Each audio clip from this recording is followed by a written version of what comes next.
Okay, welcome back, everybody. It's been a couple days, actually, because we've actually streamed more than once this week at this point. What happens next? And, if you watched the last stream, you saw that we did the, what's it called? The start of the Masters of the Nightwind Tribal Chronicles.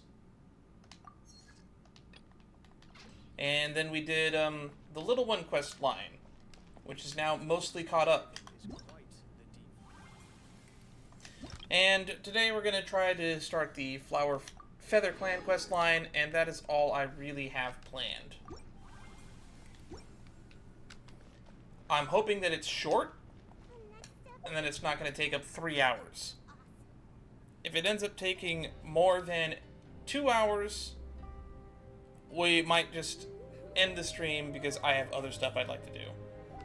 I mostly just want to have something to attach to the end of the interlude quest when I upload the VOD of that to YouTube, because the interlude quest section was only about an hour long. And the edited version of this, I might not even put this opening in. I mostly do these intros as a way to kill time as people start to filter into the stream. So if you'd like to see the stream live, Twitch TV/Sheath Streams is where you go to do that. If you'd like to know when I'm going live, joining the Discord is the best way to stay informed about that. Next stop, Flower Feather Clan. I actually noticed something funny when I was starting the stream today. Apparently when I streamed the 2.7 content for Honkai Star Rail the other day, I forgot to change the stream information, so it said that we were streaming Genshin Impact when we most definitely weren't. What's that sound? Seems like it's coming from that bridge. Koyor, who are you? Please tell me I guessed the pronunciation right.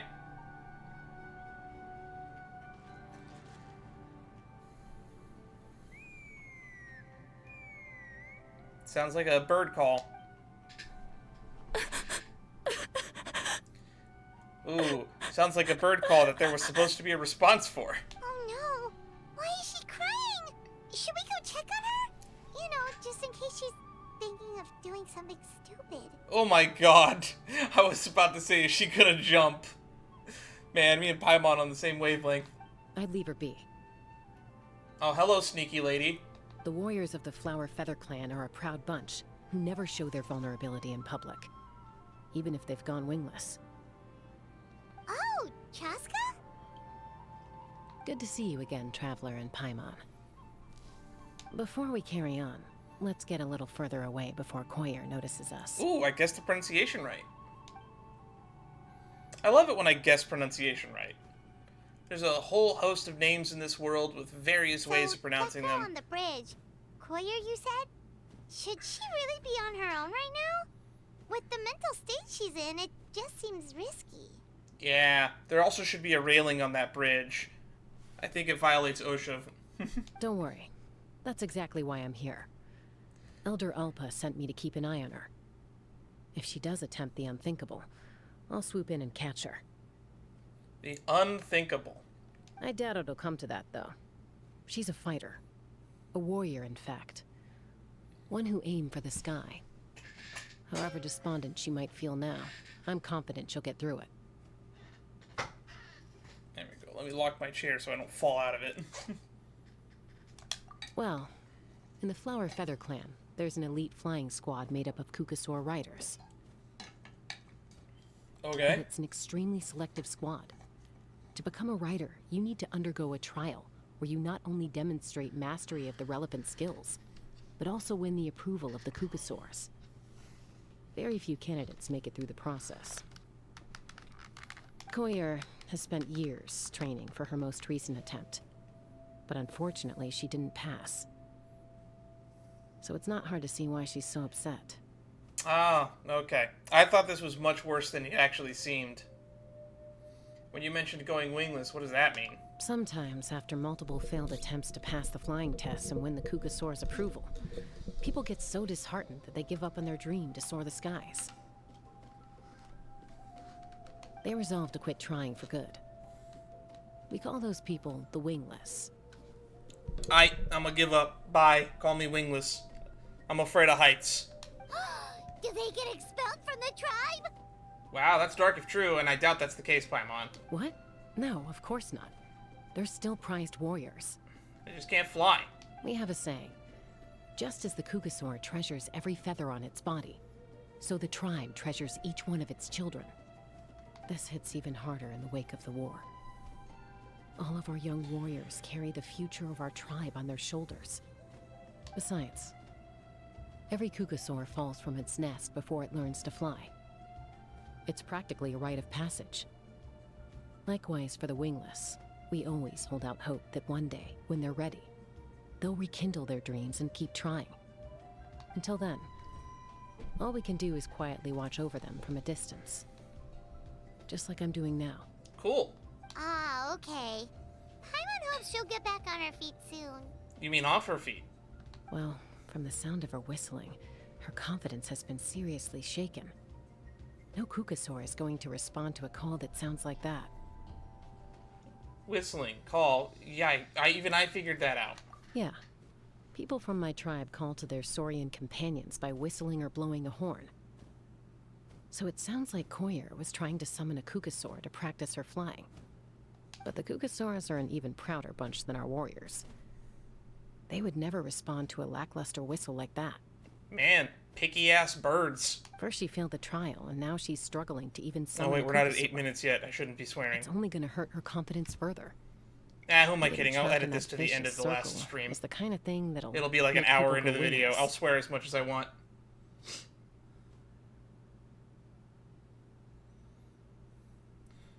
Surely there must be something we can do to help. That's very kind of you. Want to give her a wind glider? Koyer's flying skills are up to par, but mentally she's stuck in a rut. If she wants to return to the sky, she has to overcome that for herself. Oh, we can help people out of a rut. That sounds easy enough. I'm going to lay low nearby, just in case she takes a turn for the worse. Let me give you a tour around the tribe once this is all over. Also, let me know if she jumps.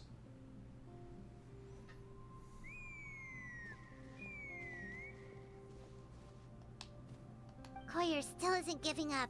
Even though Chaska said that she has to do this by herself, Paimon can't help feeling like maybe we can nudge her in the right direction. I wonder why we had to complete the Archon quest to do this mission. I guess just to free up the Flower Feather clan, I guess. Sort of fly up to her. That might give her the confidence boost she needs. No, Paimon, that is a bad idea. If anything, that might crush her confidence. No, don't agree with her, Aether. That's a terrible idea. The Wingless One of Tlalocan.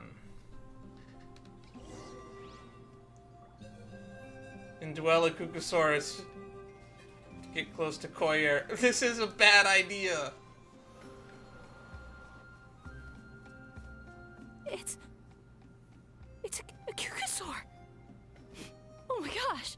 Is this really happening? I did it. I summoned one. This is bad. This is called false confidence. I was beginning to think you'd all given up on me completely. Thank you. Oh, thank you. I have to give Natlan some credit, at least that in the Natlan storyline, they've actually been acknowledging that some of the weird and wacky powers we have actually exist. The fact that we can turn into a Saurian is actually acknowledged. It's like our mood's lifted. Let's wait till she's not looking and fly out of here. Excuse me? Would you mind if we did some flying practice together? Right now? Oh no. I mean, Chaska said she was good. I think I know where I went wrong in the test now. I need to maintain a higher speed on my turns. So, I just gotta practice my bell tail slides and split S maneuvers. Those are words that I do not know what they mean. And I'm not an aviator. I was interested in aviation when I was like 8. Then I had like a near-death experience, and I've had a freighter fights ever since then. But that's not important. That's a story for another time, because we've told it at another time, and I'm not going to get into it here. Long story short, we already know why you failed the test, and it has nothing to do with your flying skills, according to Chaska. And And now, yikes, this is uncomplicated. I'm out of my depth. This is too dangerous. Also, I really want to try some stall turns and cobra maneuvers. Okay, one of those sounds familiar. I feel like I've heard one of those. I think I've heard the term cobra maneuver somewhere before, and a stall turn sounds self-explanatory. Crikey. What are we, Australian now? Oi! I've never carried a passenger, let alone while doing all that. I need to get out of here. Huh? That sounded like a whistle. Is someone else trying to summon a Kukasaur? I think that's Chaska saying, get the fuck out of there, Dan. You're ruining it. Now's my chance. Hey! Wait! Wait! Okay, that's gonna shatter her confidence now for sure. With the whistle providing for recovery, you make your escape. Do you think Koyer's feeling better now? Let's go back to that bridge and check. Oh, Chaska's talking to her. Chaska! I summoned a Kukasaur! They do still respond to me after all! Although, unfortunately, someone else summoned it away again before I had a chance to go for a flight. Oh, really? That is unfortunate. But if you can do it once, you can do it again. Keep at it, and you'll pass the trial eventually. You're right. You know, I almost thought about giving up, but I'm glad I didn't. Hey, Chaska, how's Koyer doing? Huh? Who are you?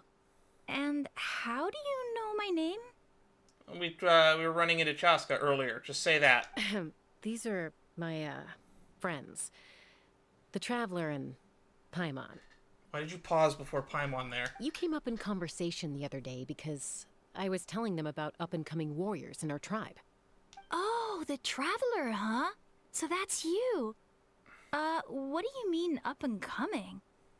I'm closer to being wingless than I am to passing the trial. The way I see it, you're just somewhere in the middle, to be honest. Anyway, You haven't given up yet? we haven't met before, have we? You look so familiar somehow. Maybe we ran into each other on the war, or she can sense our presence when we were a Kukasaur, which I hope is not the answer. Maybe you saw him in the stadium? Or anywhere, really. He's been all over Natlan lately, so it's not surprising that you've seen him around.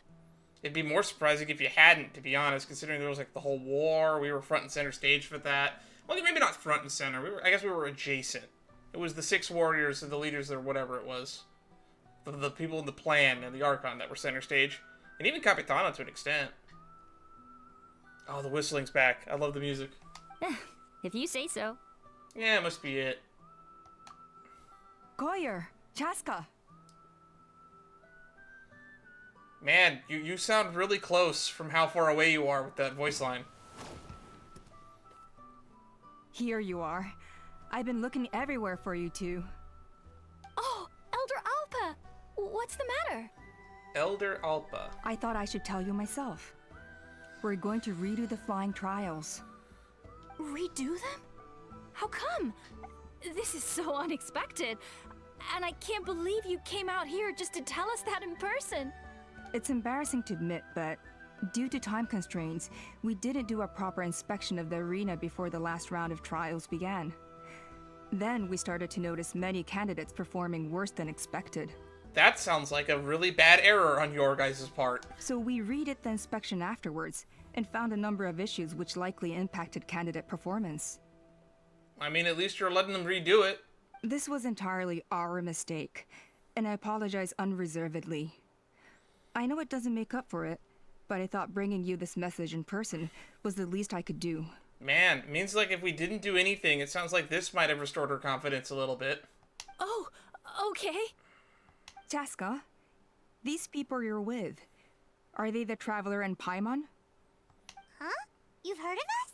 See? People recognize us. We have name recognition. I have indeed. Gathering intel is an essential part of being a warrior. Plus, you've already made quite a name for yourself in Natlan. Actually, I've been meaning to invite you to enjoy our tribe's hospitality for some time. Man, this VA work here feels a little bit like reading more than it actually feels like acting. Is that just me? I'm just going to assume it's the voice direction. They probably were just not given any voice direction and just read the script. Told to read the script. This is what it feels like to me. Hospitality? That includes food, right? Yes, Paimon. Yes, it does. Of course it does. If you let us host you, you'll be treated quite lavishly. Mighty warriors are highly revered in our tribe.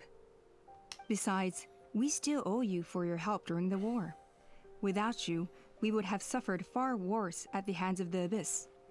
So I like the chance to show you our gratitude on behalf of the whole tribe. I don't know how much we actually helped the Flower Feather clan during the Abyss War, because we didn't get to go to this section of the map during that. Mighty warriors, plural? So Paimon counts too? What did you do again? Paimon's starting to like you a lot. That should go without saying. Your flying skills are the envy of our tribe. That is a good point. Of course, someone who could fly would be popular in the entire tribe that's based around flying. The Flower Feather clan seems like a really nice bunch of people. We definitely need to take her up on this offer.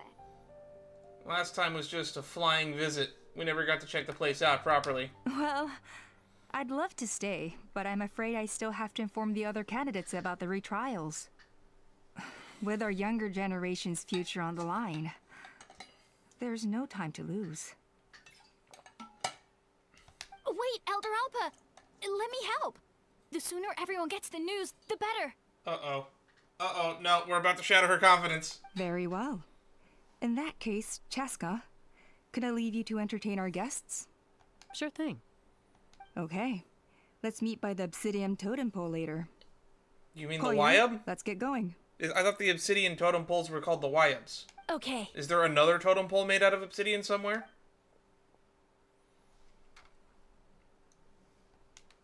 Alright, they're out of earshot.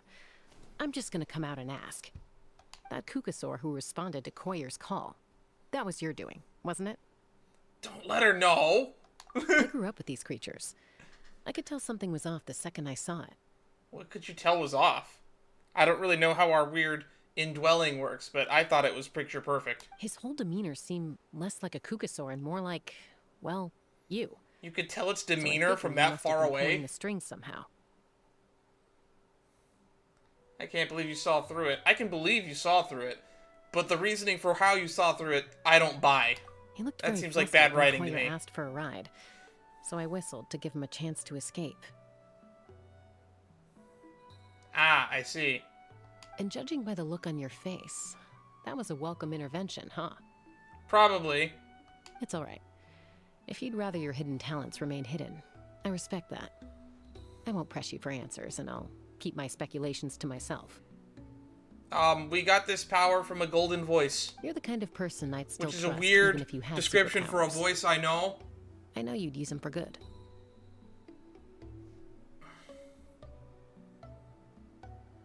Technically, I deceived Koyer. Does that count as for good? I think the ends justify the means in this case. She just lacked confidence, and you helped her resolve her internal conflict. It worked out this time, but that could have gone so badly. If you hadn't intervened, I likely would have gotten my mom to help out instead.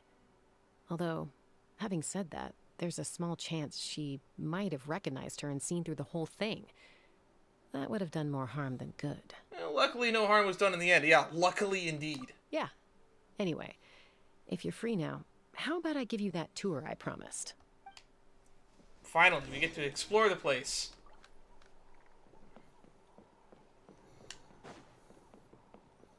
And also, hopefully we don't bring up Koichi for the remainder of this stream. Fingers crossed. No one bring it up. No one.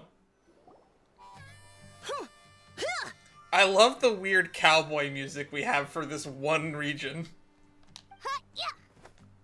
Oh, kids are playing. Remember when we used to help kids play pirates in Leeway Harbor? I miss those days. Ready? I'm gonna get you! Uh-oh. Are they fighting? Should we try and break them up? They're fine. Just doing their daily combat training. That's combat training? I just thought it was roughhousing, to be honest. That training? A little young for that, aren't they? You're never too young to pick up the sword, Paimon. Not to us. We're a tribe of warriors. In ancient times, we were the most elite troops in the nation, responsible for patrolling and defending all of Natlan. And even though times have changed, we've kept our martial spirit alive. Yeah, it's good to know.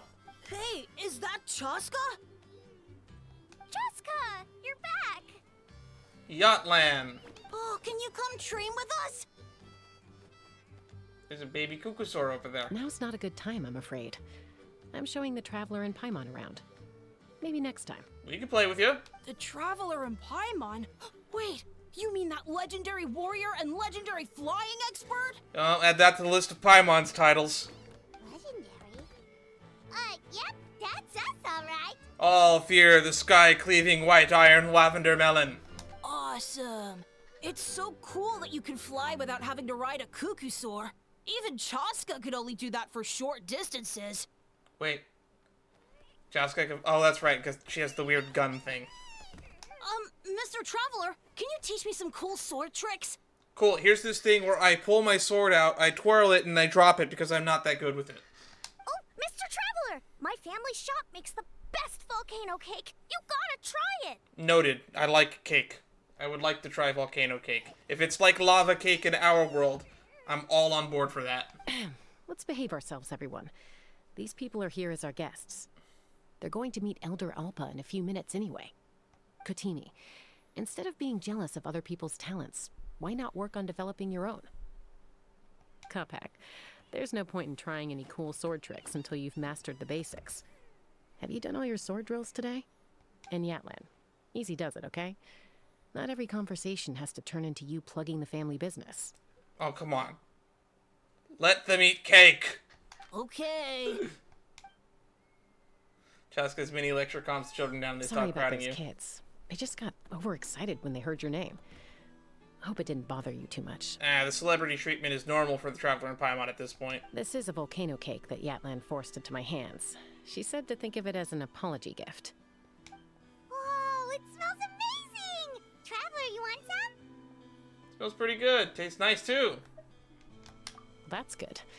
Yatlan will be thrilled. Alright, gotta find that shop later. We'll buy out the inventory. By the way, Chaska, I'm those not using kids my Mora on really anything adore else you. anyway. You're way better with them than Paimon expected. Paimon figured you'd be more... aloof, maybe? Stoic was the word I would have used. Aloof, huh? Well, to be fair, there was a period when I was like that. Around the time when I first joined the tribe. But it's a terrible attitude to have as a peacemaker. It tends to turn situations that could have had a peaceful resolution into a stalemate that can only be resolved by force. Resolved by force, meaning beating both parties into submission. Yep, exactly. As long as other What options are you, available, Sela? From I the try underworld? to avoid that at all costs. Someone once told me that peace imposed by force will crumble in a matter of days. But peace achieved through genuine dialogue actually benefits both sides. Even if sometimes the parties are only willing to negotiate because they're both armed to the teeth. That's true. Hey, Chaska! Oh, Yatlan's back. Uncle Cusco knows you're back, and he's coming to get you. Uncle Cusco. Oh, thanks. Traveler, Paimon, got a dash. I'll meet you at the totem pole up ahead. You can't miss it. It sticks out like a sore thumb. Wait, are you running away? First rule of conflict resolution? Grab the fan and run before the you-know-what hits. Trust Chaska to make even running away sound cool. It's not running away. It's advancing on future victory. Sorry about this. Stall him for me, okay? I'll explain everything later. Cusco's the guy with the hat that we met during the Archon quest, right? Okay, so you must be Cusco. A golden-haired outlander and a white flying object. You must be the Traveler and Paimon. That is correct. I heard Chaska was with you, but I suppose she's run away again, has she?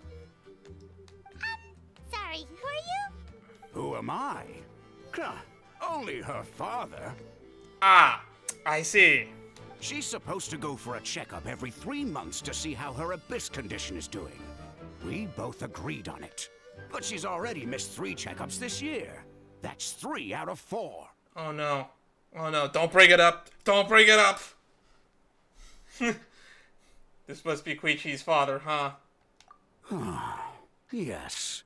She got exposed to abyssal energy as a young child. Then her birth parents abandoned her. It's lucky those wild Kukusaurs found her when they did, or she wouldn't have made it. They took her under their wing and raised her as one of their own. I just realized there's a typo. It says one of their one. Oyo, fix the chat. Eventually, some riders out on patrol spotted her and brought her back to the tribe. But she was practically feral at that point. Man, it's amazing she can speak so eloquently and she isn't just like Razor. The moment you took your eyes off her, she'd be getting herself into a fight. Or she'd run away to be with the Saurians. She seemed to prefer them to her own kind. She might as well have been a Saurian in human form. Hey, remember when Razor was relevant in the main story? That must be the aloof period she mentioned, right? Sounds like there was more going on than just being aloof. Feral was a word that was just tossed out after all. We later discovered that her exposure to the Abyss had planted seeds of conflict in her heart. So, we started trying to bring it under control. But ultimately, she's the only one who can control it. Anyway, she's much more human these days. Yeah, don't worry about her. She seems pretty stable to Paimon. She's probably only avoiding the checkups because she thinks it'll stop you guys from worrying about her. That's funny when you think about it that way. I'm actually more worried about her now because after Koichi died, there was that moment where she almost lost herself to abyss corrosion. Yes, I'm well aware of that. She knows she needs to be careful. If her condition ever took a turn for the worse, she wouldn't be brushing it aside like this. And what's there to worry about? It's just, every checkup she's been to, they find new cuts and bruises. Nothing to do with the Abyss, of course. Oh no, that's all fine. The problem with her is, she's her own worst enemy. I believe it. She's been living dangerously again. I'm sure of it. That's why she's avoiding the checkups. She wants to hide it from us. Yeah, Paimon can see her doing that. Oh. In the past, she always had Koichi to keep an eye on her. Don't bring Now that up. Koichi's gone, and I don't want to lose another daughter. Chaska's been increasingly reckless since Koichi passed. It's like she's trying to make up for it somehow. Next time you see her, please tell her to be careful for me. Even if she doesn't want to hear it. If she doesn't want to do these checkups anymore, that's fine. I just want her to stop putting herself in harm's way. Maybe she should do the checkups, though. Just saying.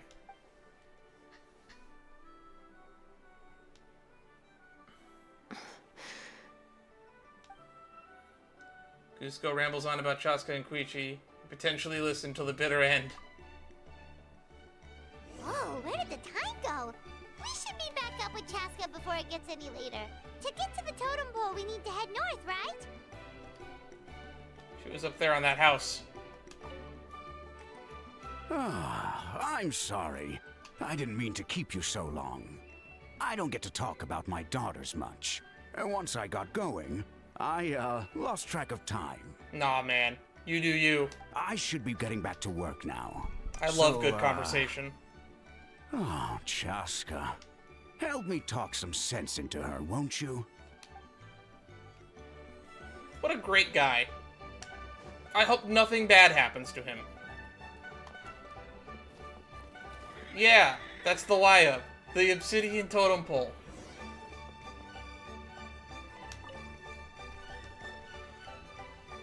Hey, Chaska. Hey, Alpha. Sorry to keep you waiting. It's all right. I bet my dad talked your heads off, huh? What did he say? And she used to run away from home every other day, and nearly half your peers got beaten up by you as a kid. I was sometimes a little impulsive back then. Yeah, that is a word I would use. That's putting it mildly. Feral was another one. The memories. It feels like it was only yesterday when we brought you back and had Cusco and his family take you in. Back then, no one imagined this feral child would grow up to be the strongest warrior of the Flower Feather clan. Razor be like. Huh? Chaska back to the tribe? That's right. Elder Alpa was already a veteran rider by then. She spotted me while patrolling from the skies and tracked down my Kukasaur mom. By the way, speaking of age, how old are either of you? Mom agreed it was time I tried to re-enter human society. But I didn't know the first thing about being civilized. I clashed with everyone who had to deal with me. That being said, she did bring up her mom earlier, that she would have had her mom bring it up, which I've already put 2 and 2 together, that her mom was a Kukasaur. And I think that that's been brought up in the past, but I can't remember if it has been. But this would be an awkward moment to have that be revealed as a plot twist. If they used more vague language up to this point, that would have been a really funny plot twist. And look at you now. We could go meet the mom and like, Renowned oh, throughout the land that's a as Saurian. peacemaker. That would have been a funny moment. How time flies. When the day comes that I can't fly anymore, it will be up to you to look after our tribe and our flying squad. You know me, though. I'm not a natural commander. I'm better off as a lone wolf on the front line. Lone wolf, stick it out at least a few more years, okay? Give Koyer and the others time to come into their own. Oh, stop. Wait, so isn't the leader just the strongest warrior in the tribe? At least Paimon figured that's how your tribe would work. Nah, the best politician is the leader. That's why the president is Donald J. Trump. Oh. Strength is certainly a core tenet in the Flower Feather clan. But strength means far more than martial prowess alone. Leadership is a good quality. If it all came down to individual strength, I'd struggle to call myself a warrior, let alone a member of the flying squad. Any fighter in the tribe could take me down. I've seen some of them. Some of them are huge hulking masses of man. Well, sorry to disappoint you. It was something I aspired to at one point. So much so that I went adventuring in the Cinder City, The Cinder City? Ochkanatlan, Oh, to try and prove Ochkanatlan. myself. But it was foolish of me. I wasn't ready. That's probably what we're going to do on the next Genshin stream. I'm going to try to explore Ochkanatlan. I came back empty-handed and seriously injured. I expect that to be like The a fact that I 6-hour survived ordeal. was something, I suppose. But after that, I never seriously considered myself a strong fighter. And yet, you still managed to become the leader of the flying squad, thanks to your experience and determination. All while battling those old injuries. I usually think that's a acquire display of leadership strength the in its own old-fashioned right? way. Through everyone above me eventually quitting. You know what? That's going to be my secret. I'll be president of the United States someday. I'll get like a small position like the, what's it called? The cabinet position of the Board of Education. And then due to some miraculous events, everyone above me will die and or quit, allowing me to stepladder up the position until I am president. Let's shelve this discussion for now. Traveler, Paimon, there are some simple refreshments on the table. Please help yourselves. Yes! Paimon was waiting for that part!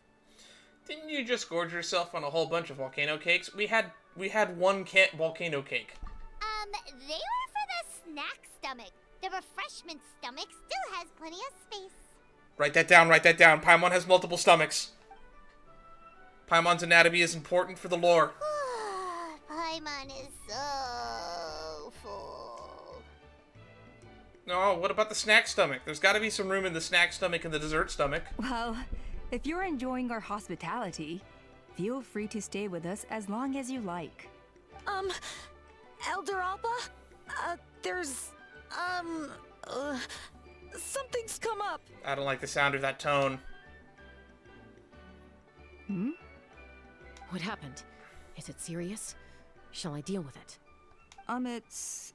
Some merchants showed up, not from our tribe. They said they're here to discuss some potential collaboration with us. That seems odd. Why now? This is terrible timing. There are a few Wingless that we haven't managed to reach yet, and we still haven't inspected the retrial arena. What a busy schedule, because it comes with being an elder, huh? Let me handle the other errands while you meet with the merchants. You shouldn't be trying to do everything at your age. Again, how old are you? You should help too. Seems only fair after all that food we ate. It'll help with the digestion project. We're not here for a free lunch. Huh. Well, much obliged. Chaska, the remaining Wingless are all people you know. Let's see. Pishika now manages the floating target balloons. Waska's probably still addicted to Eyes on the Feathered Prize, and Junam spends her days up on the flying platform, staring at the Cinder City. I'll leave you to tell them the news. Alright, 3 people. That's not that bad. Alright, talk to the Wingless.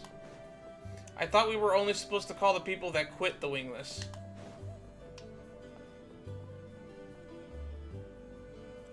Want to try the Eyes on the Feathered Prize?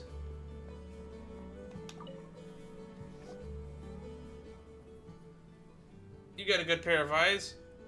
Want to test them by setting your eyes on the Feathered Prize? Hone your vision and be rewarded. Well, that's a concise explanation. Maybe too concise. Barely feels like you said anything at all. Detailed rules for later, if you want to try it. Let's hear the rules then. 3 Kukasars will fly off. Keep your eye on the middle one. When they all fly back, recognize the one that was originally in the middle. That's it. So they'll switch positions mid-flight. We gotta figure out which one was originally in the center? Correct. Indeed. Huh. No wonder they call this eyesight training. Start simple. Test the waters. If there's no trouble, we'll play for real.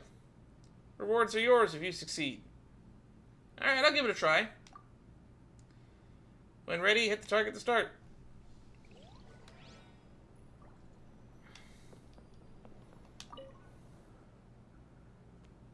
So we gotta get the middle one. That's the middle one there. Okay.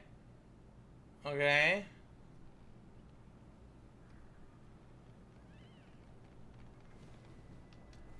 Well, that seems easy enough.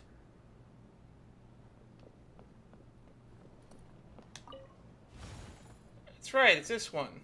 Looks like you're ready for the real challenge. Alright, gotta follow the middle one. Okay, there it goes.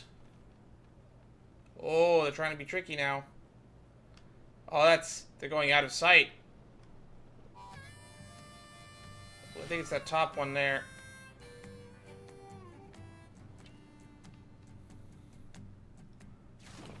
Alright, I think it's that one. Oh, this is actually a little bit harder than I thought it would be. But I think it's this one. I am like 50% sure. That's right. Take your reward. Alright. He's supposed to be the Wingless that we're talking to, right? Oh. Never mind. This is the guy that we were supposed to talk to. Editor, leave that whole section in. A retrial? What's the point? I pretty much treat life like it's a game. No Kukasaur's ever going to approve of that, no matter how many times I try. Waskar, I can assure you, Kukasaurus wouldn't judge you for something like that. Well, they must be judging me for something. Maybe I lack fighting spirit, or just don't have the talent. Not everyone's a natural like you. I don't know if natural is the word I would use. Feral, it might be the word I would use. Don't waste your time on me. You'll have better luck with the ones who still have their heads in the clouds. In the meantime, I think I'm going to treat myself to a few more games of Eyes on the Feathered Prize. Yeesh, there's Wingless, then there's being a total lost cause. Used to be a fierce warrior, actually. But fighting spirit alone won't win you the Kukasaurus approval. Are all Kukusaurs so strict? The ones in floating target balloons and Eyes on the Feathered Prize seem pretty chilled out. It's one thing to hang out and have fun, but quite another to take to the skies with a human life on your back. Uh-huh. Giving a ride to someone who's unqualified endangers not only the rider, but also the Kukasaur themselves. Makes sense. If the rider makes a mistake, they both suffer the consequences. So we have a mutual understanding with the Kukasaurs. If someone isn't up to standard, we have to reject them. Even if it means breaking their hearts. I think I'm starting to understand why Koyer doesn't meet the standard. Next time. I'll definitely hit the jackpot next time. Considering how easy that game was, or I guess medium, I wouldn't say it was too easy. I think the fact that his eyesight isn't able to follow the Kukusaurs might be the reason he doesn't qualify. Ochkanatlan. Hey, Junan. Gazing out at Ochkanatlan again, huh? Chaska? What are you doing here? Is something up? The flying squad is hosting retrials again soon. Wanna give it another try? Maybe you're forgetting the definition of wingless. I've failed so many times already that I've decided to call it quits for good. Oh, I'm done. The mic quality. Elder Alpa always goes out of her way to come and tell me when a new trial is coming up, and it's nice of her to think of me. But nothing's gonna change. I'm not going to suddenly pass just because they're holding another trial. They found out that the last one actually, there was some stuff that lowered everyone's ability to do it. I wonder what that thing was, that the arena was. What was wrong with the arena that made it harder for everyone? They're making some big changes to the arena this time, so the flying experience should be smoother than before. Koyer's gonna try again. No, forget it. If I was genuinely good enough to make the squad, the location shouldn't affect my chances. A true rider can fly confidently whatever the conditions, like you and Elder Alpa. Junan! They're redoing the... Huh? Chaska and the Traveler. You're already here. Oh, that's right. You said you were gonna help Lady Elder Alpa. I guess they told you already then. Come on, let's go train together. This is just what we needed. I'm gonna sit this one out. What? Why? But you've always looked up to Elder Alpa. She went wingless after her injury and spent years drifting, but even she came back and made it in the end. If she can do it, why can't you? Maybe she just needs a break. I mean, I don't have that kind of perseverance. And besides, the last thing I want to do is fail in front of her yet again. Oh, come on. You know you don't need to worry about that. Alright, well, how about we just treat this as you being my mentor? Then will you train with me? I mean... Enough umming and ahhing. Let's just get up in the air and figure it out as we go. Wait! Hold on, slow down. I can't keep up. She's gonna be alright, even if she fails. Well, that's one way to do it. That's the kind of friendship that lasts a lifetime. Yeah, she unwittingly chose the hard way. They've been best friends since they were kids. If anyone knows how to get Junan out of a rut, it's Koyer. You helped Koyer deal with her internal conflict, and now she's done the same for someone else. I don't know if it's been dealt with yet. I think there's still some steps there. People often talk about how one conflict leads to another, and so on. But sometimes in life, things spiral in a good direction instead.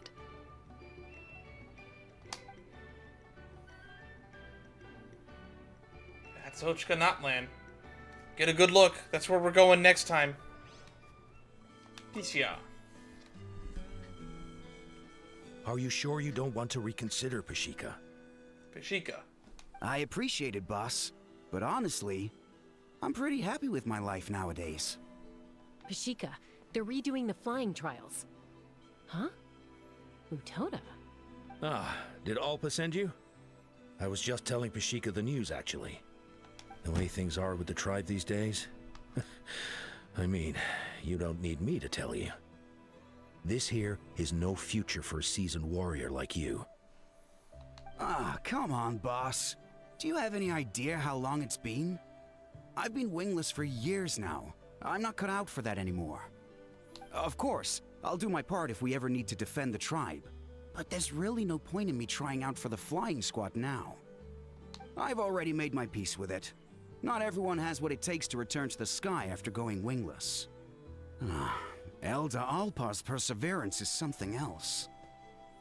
And it's okay if I'm not destined for greatness. I might not have the Kukusaur's approval, but with my hot air balloons, I can still reach the skies. You see, now this guy I can connect with on a personal level. He's got the right attitude. Although Gambler Guy, I agree with too, to be honest. Handling these balloons every day, seeing how the customers react, the looks on their faces, that's enough for me. Finding something you love doing can be just as hard as passing the flying trial. It's worth holding on to. Fair enough. It's your choice. I won't force you. I would still recommend giving it a shot if you got nothing better to do. Oh, by the way, you should try taking a balloon ride if you've got the time. Once you've been up there for yourself, you'll see why I love it so much. I'm a little busy at the moment, but next time for sure. No problem. If you ever want to give it a try, you know where to find me. That's a good end to the first act. That ain't 48 minutes? We've notified all the Wingless on the list now, right? Where to next? The trial arena. It's not far from the tribe.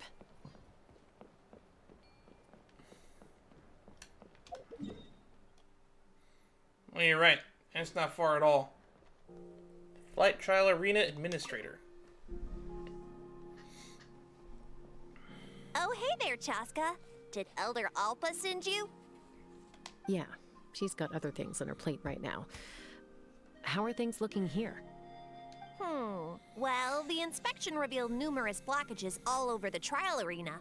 It looks like they're the result of ley line disorders caused by repeat abyss invasions. Theoretically, we just need to clear those obstacles, and the arena will fill up with gaseous phlogiston again. But that's proving difficult to achieve in practice, for all sorts of reasons. Why don't you head on down and check things out for yourself? Feel free to ask the staff for more details. Night before the trial. Clear out the obstructions. Alright. How strange. Why is there so much solid phlogiston here? Well, it could be from the Children of Echoes. Maybe it got swept up here due to the ley line disturbances? And I did see those strange markings on the cliff. I can't think of a way to resolve this.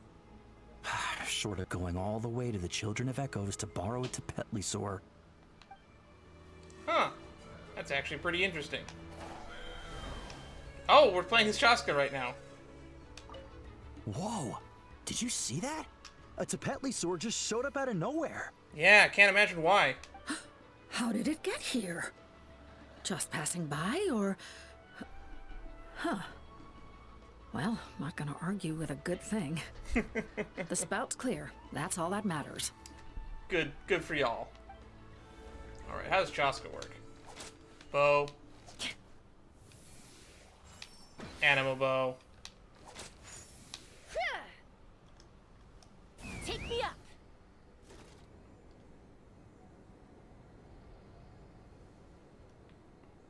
That's neat. Oh, are you here to help? Oh, I thought you were Cusco. Thank goodness. There's no way I could do all this by myself. So the blockage here has to be cleared using a special bomb, but carrying explosives up that steep slope would be a recipe for disaster. If I dropped it or slipped and fell, I'd be blown to bits in an instant. So, my plan was to transport the bomb to the other side, then send it over in a hot air balloon. All I need now is for someone else to strike the balloon at the right moment, dropping the payload right on top of the spout, and problem solved. What do you think? Simple enough, right? I think I can handle that. I think there must be an easier way. Is that hot air balloon up there yours too? Huh? Oh, that one. No, I've got no idea who that belongs to. Or how they got it up so high. I just wish I could fly up there and check out what kind of tech they're using. Ah, well. Getting the trial arena back in order is more important. I'll head over and set up now. Let me know when you're ready. Why is there just a big balloon up there? All right!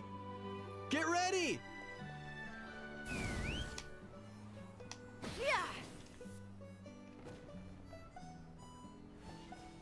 Close enough. Where's that balloon that is way up there? I guess that's probably going to be important for the quest line. This is crazy. I put all of my strength into it, but it just won't break. Maybe Inkanak was right after all. If a stable structure is formed inside the solid phlogiston, I'll need to hit all the weak spots at the same time to break it. That is oddly specific. But how am I supposed to do that? Only there was someone with a skill that let me do that.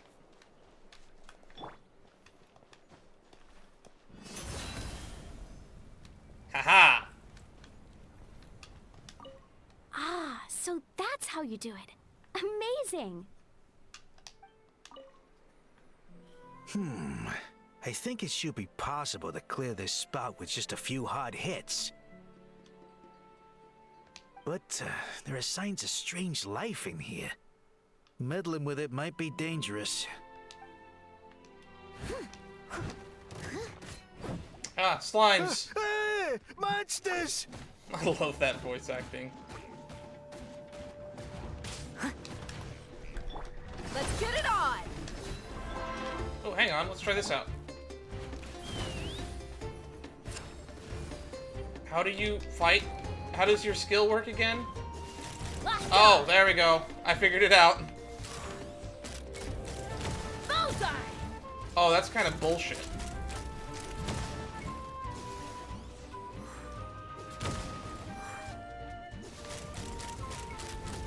Open fire! I can't believe Shalonen made this thing. The gaseous phlogiston is being replenished. Looks like all the spouts have been unblocked. Let's head back up. You okay, man? Oh, I thought I was done for. Oh, this spout should be good now. Thank you very much. Up away. Come on, you could have at least let me keep Chaska for like 2 more minutes so I can climb up this cliff. Wow, you took care of everything in no time at all. Incredible work. If you say so. Now we just have to wait until the gaseous phlogiston is fully replenished. Then we can kick off the retrials. Actually, Inkanak, I'd like to do a test flight first, just to make sure we're not missing anything. Could you arrange that for me? Sounds like a really good plan, actually. Huh? But you only just finished getting the arena ready. There could still be other hazards we're unaware of. That's why they want to check. All the more reason to have me test it out. Think of it as another inspection. I guess you're right. With your flying skills, you won't be in any serious danger, even if there are hazards we overlooked. The conditions in this area seem a little unstable, but a test flight is the only way to catch any lingering issues.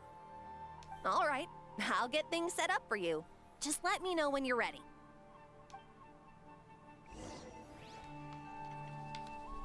All right. Are you ready? This should be a piece of cake for Chaska. But still, try to be careful. I'm sure she'll be fine. All right, then spread your wings and fly.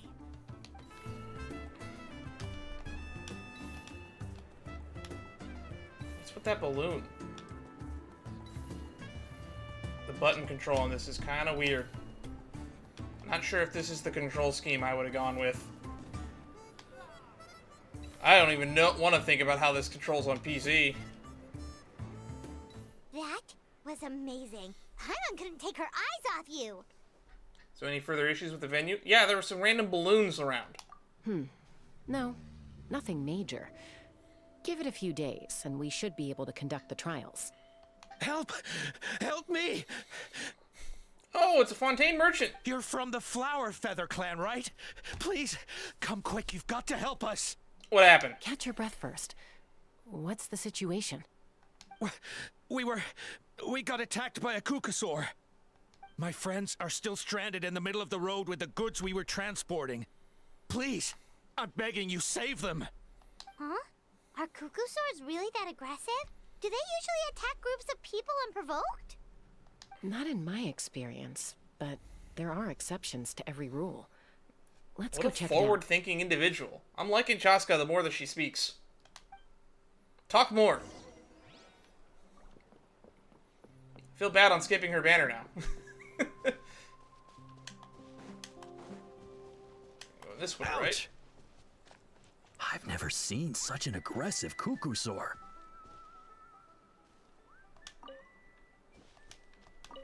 Ouch! I've never seen such an aggressive Cuckoosaur! Wait. Were they rehearsing their lines? Alpa.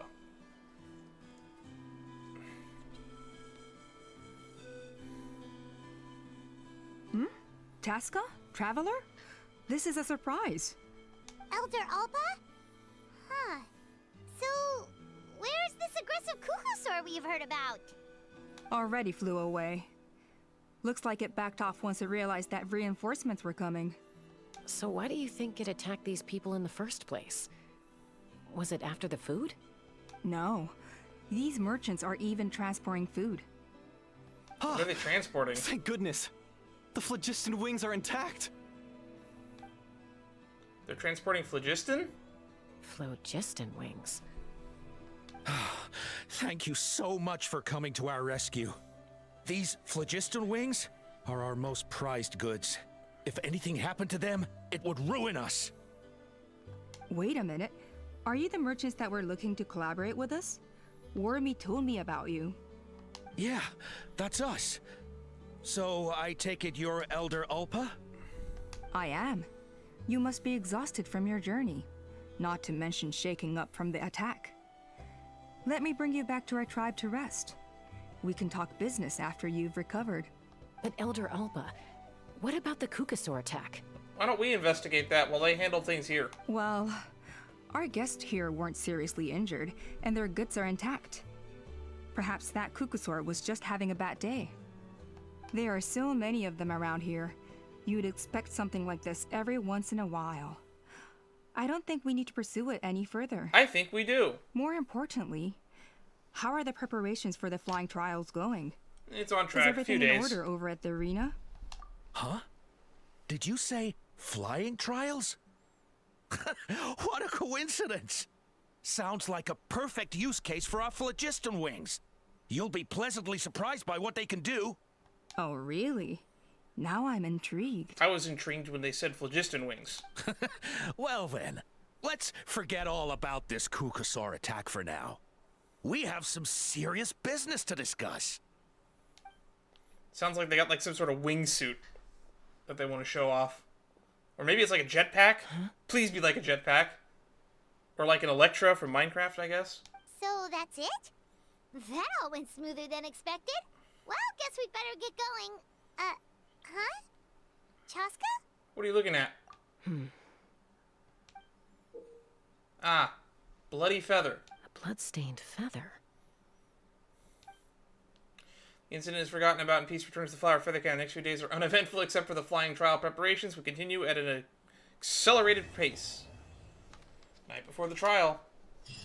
You know, you shouldn't call it... Feather Clan should be about ready to hold the new flying trials by now. Thank you, Paimon. Let's go check it out. I don't think you should be calling the quest night before the trial when the trial is days away. These are the wings, huh? Interesting. You think that they would have moved this asset? What's going on here? Oh, friendship hit 10. I'll be as tall as my big sister.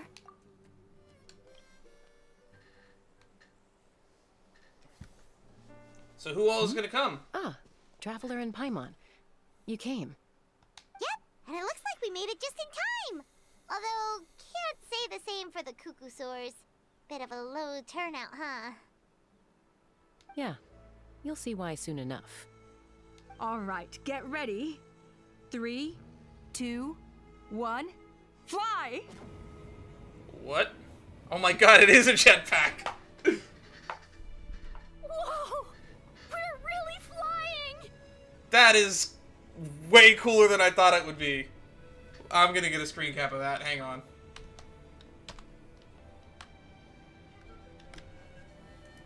That is cool! I feel light as a feather. I'm flying without a Cuckoosaur. These phlogiston wings are awesome. What's going on? Paimon can barely believe her eyes. How did they fly all on their own? What happened while we were gone? The merchants we ran into that day were selling a product called phlogiston wings. It's a flying machine worn on the back. To operate it, you just use a handheld trackball that controls the flow of gaseous phlogiston. Ah. So that's what the balls... I thought they were like grenades or something. That's how cod-brained I am, I guess. Anywho, that makes sense. But if they have to use trackballs, I don't know how practical it is, because I don't think they can wield a weapon if that's how it operates. That's incredible. Yeah. If our tribe, well, if Natlan mass adopted this technology, it would revolutionize our mobility and responsiveness in times of crisis. Just think of the countless tragedies that could be averted. Why do you look so sad, Aether? I feel like I'm dreaming. Did I really just fly on my own without the help of a Kukasaur? You'd better believe it. Plus, you just passed the flying trial. Right, Elder Alba? I'm not sure about that. Elder Alpa? Should this really count as a pass if we did the trial using phlogiston wings? Half the trial I thought was about bonding with Kukasaurs, so I don't know if this should count. Why not? The scoring rubric is about flying performance. It doesn't specifically say you have to ride a Kukasaur, does it? Yeah, maybe, but... I mean, even Chaska had to ride a Kukasaur in a trial, right? And the whole point of the trial is to test both your flying technique and your ability to work with a Saurian companion. Yeah, how do you pass the trial? Like 50% of it is flying skill. If anything, you could use that for the first half. The bonding with Kukasaurs feels like the other important part here. I'm not saying you can't use it, but I feel like bonding with the Kukasaur should be important. Well, if we can fly by ourselves, maybe we don't need to test the ladder anymore. Maybe the tradition alive would be important still? I don't know. Chaska, Traveler, what are your thoughts on this new invention? It's good innovation. The sooner that it's widely adopted, the better. It's an unknown quantity. You should use it with caution. I'll err on the side of caution. Right? That's what I think too. I agree that they have strategic value. But I don't think it makes any sense to evaluate candidates by the current testing standards if they're using phlogiston wings. Why? Shunan finally mustered the courage to go through with this. And now you're saying it doesn't count? I don't have any experience using these wings in battle, nor is it immediately obvious how to incorporate them into the existing systems in our tribe. Good points. I already mentioned that if you're holding 2 trackballs and if the whole point of riding a Kukasaur is for combat and scouting purposes, it definitely gets you from point A to point B pretty decently, but I don't know how aerial combat works if your hands are full. Then again, imagine if we put some Waldo arms on them, and then we equip those Waldo arms with like some crossbows and go pew pew pew pew at a shooting button on the orbs, and bam, we got a weapon there. But until that happens, it's definitely interesting. Taking a longer-term perspective, I think we need to start by getting thoroughly acquainted with how these things work. Then we can develop a new trial format with new assessment criteria, tailored to candidates using the phlogiston wings. That is actually a very forward-thinking approach. I'm really liking Chaska the more she talks. I really hope she talks more, and more, and more. Come on, let's turn this into a Yap Fest. I know I was complaining about Yap Fests on the Honkai stream earlier, but this is the one time I want a Yap Fest, because almost everything she said has been stuff that I liked hearing. You all raise valid points. But Chaska, while your proposal sounds perfectly reasonable, it would probably take years to put it into practice. That's a good thing. You don't want to implement this kind of thing rapidly. We lost so many people in that war. These phlogiston wings could be exactly what we need to strengthen our forces and boost morale in this trying time. And as for real-world battle experience, there will be plenty of opportunities to gain that. I have high hopes for you, Junon. Huh? Hey, stop staring into space! Say thank you! Thank you. Thank you, Elder Alpa. You have nothing to thank me for. Remember, the way you got your wings back was by relying on yourself. And technology. Oh, news! Kukasaurs are attacking the merchants again! Again? 2 days in a... no, wait, this is several days later. Again? Okay, everyone, stay put while I... This has something to do with the phlogiston wings. It 100% does. Guns and Wings. What an amazing name for a mission. Why did Chaska rush off like that? And then Elder Alpa and the others too? Anyway, let's go see what this is all about. Alright. There's the Kukasaur. Ooh, it's got battle scars. Oh, it's back! It found us again! Run! Get out of here! Elderly merchant. That's the first time I think we've ever heard them make She's noise. really riled up this time. Hey, stop running! We'll never outrun a creature with wings! Get back here and let's fight! Wow, that's got a lot of balls for a merchant. Stop! All of you! Superhero landing. Chaska! Oh, wonderful! Quick, get rid of that thing! Okay, plot twist. This is the mom, right?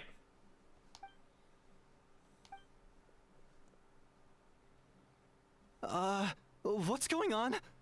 Why isn't she doing anything? So it really is you. Sister. Sister? Okay, I was close. I was close. Wait, sister? That Kukasaur is Chaska's sister?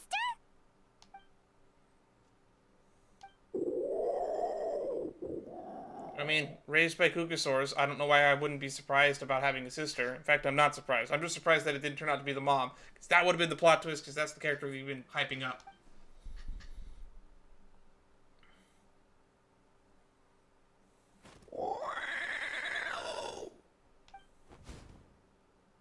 Koya, wait!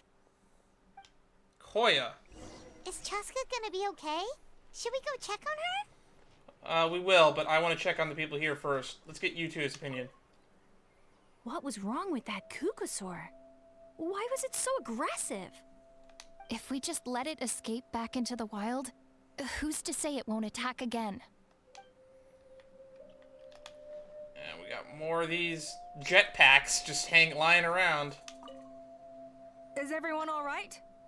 We're okay. No serious injuries. Thank goodness you all got here just in time. You two okay? Okay, you're not talking. Moving on then.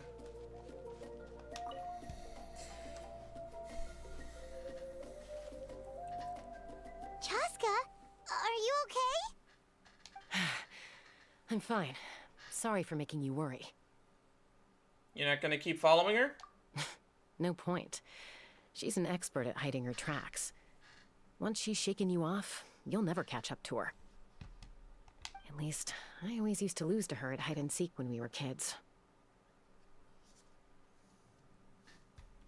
Well, yeah. You know I was raised by Kukasaurs. Anyway, she and I grew up in the nest together. Her name's Koya, and she's my big sister. Big is a word I would use. We played together all the time, chasing each other through treetops or mountaintops. It felt like it would go on that way forever. Until the day I was sent back to live with the humans. Not all Kukasaurs are friendly towards people. Koya, for instance, she's fine with me because we grew up around each other, but she's not fond of other humans. When Mom decided to send me away, Koya strongly protested, and after I left, she became more and more reluctant to interact with humans. Maybe she thinks that humans stole you away from her. Man, I was about to say that, Paimon. You and me are on the same wavelength as always. It's a possibility, but in any case, we still stayed best friends at first. I had a hard time adjusting to life in the tribe. So whenever something went wrong, I'd run off into the wild and vent to Koya. Ah, so that's what Uncle Cusco was talking about. He said you seemed to prefer hanging out with Saurians to your own kind back then. Yeah, I did. But then, gradually, everything changed. With a new mom and dad, a new tribe, and Koichi. I started getting curious about these humans. I'm actually And kind made of an glad effort that to this isn't understand all their about behavior. grieving Koichi. The more time I spent with them, I was half the less expecting I this spent entire with Koya. companion quest to be basically the grieving of Koichi. And then, one day, it was Koya's turn to leave the nest. She sought me out and asked if I was willing to leave the tribe and go live in the wilderness with her. As far as I can remember, that was the first time she ever approached a human settlement on purpose. So, how did you answer her? Well, I wouldn't be standing here talking to you if I'd said yes. In other words, you turned her down. No, I was torn. On the one hand, I'd already made up my mind to embrace my new family and accept my human identity. But I also knew that Koya wasn't a fan of humans, and I didn't want to disappoint her. She took my hesitation as an answer. She saw it as a personal betrayal, threw a huge fit, and then flew off. We hadn't seen each other since, well, until today. That's a long time. Not for a lack of trying, though. Then again, I don't know I tried how asking many Mom years what ago Koya's this new was. nest so I could talk things out with her. But Koya had already asked Mom not to tell me where she'd moved to. It must be hard for Mom, being stuck between her two daughters. So I didn't press the issue. And I didn't go looking for her. But after today's events... If things carry on like this, I need to make sure I find her before anyone else. Even if she doesn't want to see me. For now, let's bring the wounded back to the tribe. And see what Mutota and Elder Alba have in mind.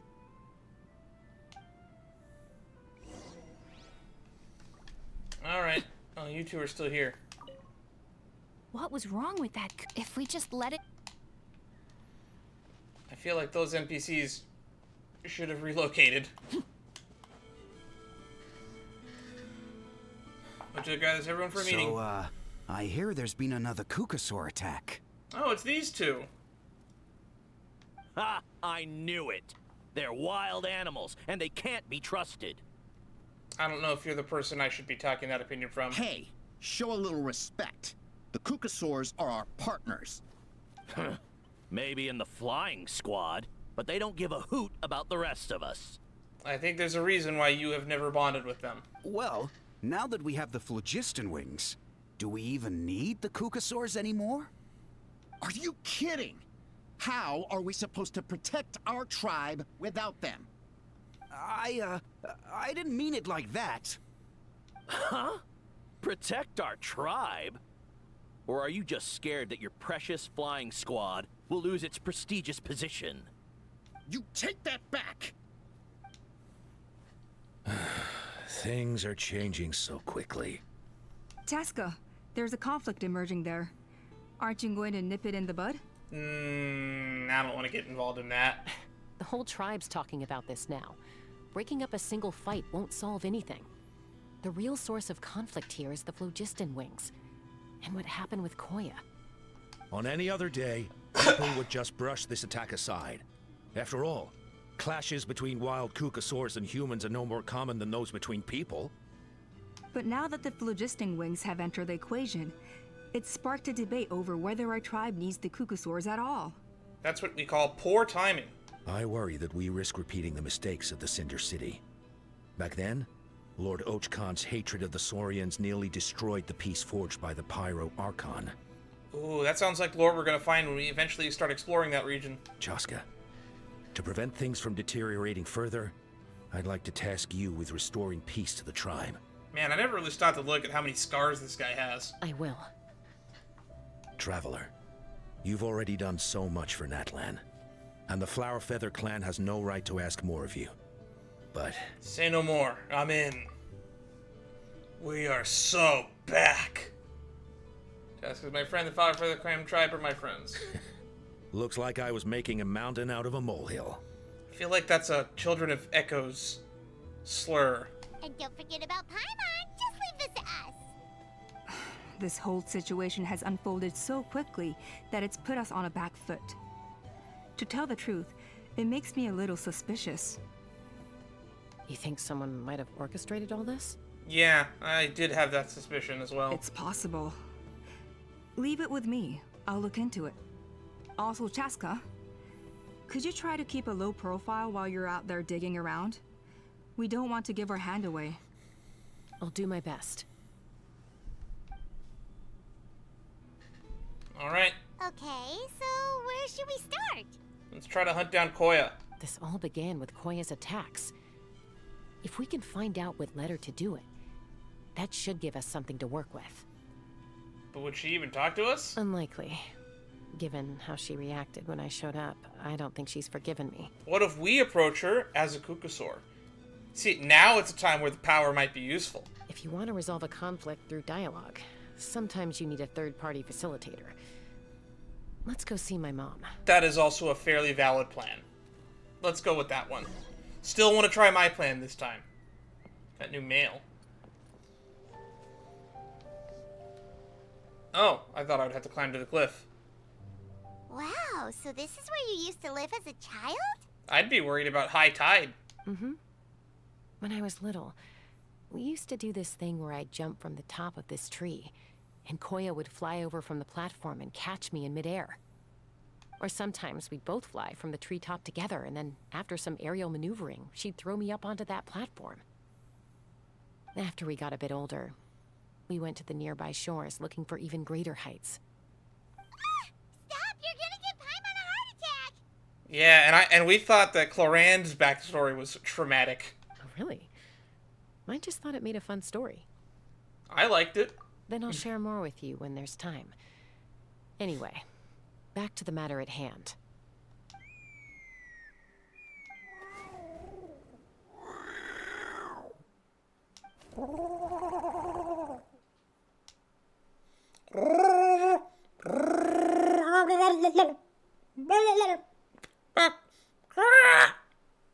Hey, Mama Bird. I'm back. My last visit was only a week ago, wasn't it? See? I visit you more than I visit Papa Cusco. That's not a good thing. I brought a couple of friends with me. These are the Traveler and Paimon. Traveler, Paimon, this is my mom. Her name is Chimpu. In the human tongue, anyway. How do I say it in the bird tongue? I am very interested in the language of bird. Hi!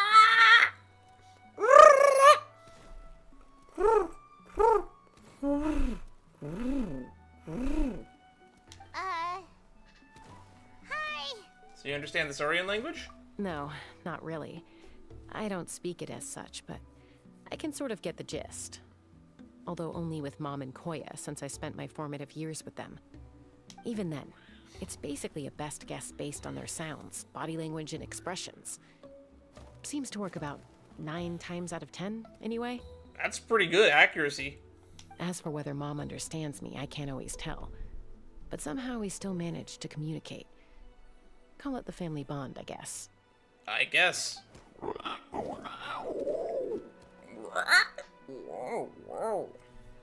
Don't worry. I'm doing well, but I think Koya might be in some trouble. Oh, through a series of I gestures. know she's never been a fan of humans, but she's never deliberately attacked them before either. What's behind this sudden change? I think the merchants need to be investigated personally, but that's just my own experience from narratives. Does, Auntie Chimpu know anything? Doesn't look like it. Koya hasn't visited her in a long time. Oh, that's not good. Then, could you please tell me where she's living nowadays? I really need to talk to her. If this animosity between her and the tribe continues, then the next time there's an incident, I don't know if I'll make it there in time.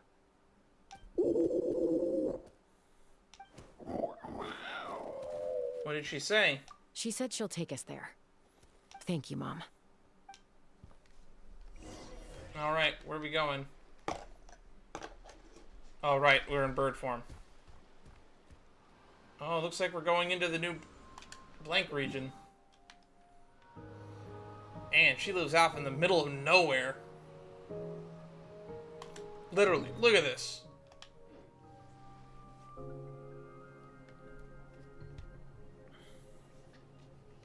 This is a really remote location. Because she was trying to get as far away from humans as possible. Same wavelength, Paimon. Same wavelength. We stay here? Okay, got it. Traveler, Paimon. Mom says we should stay out of sight for now. She'll talk to Koya first. Sounds like a plan. Koya is very hostile toward humans right now. So if we show up unannounced, it might just make things worse. Good point.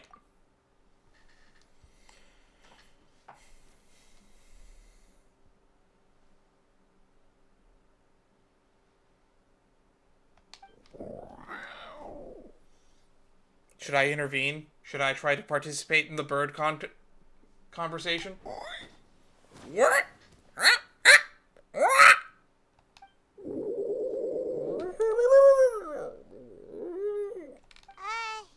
Any idea what they're saying? No, no clue. Sounds like things are more complicated than I imagined.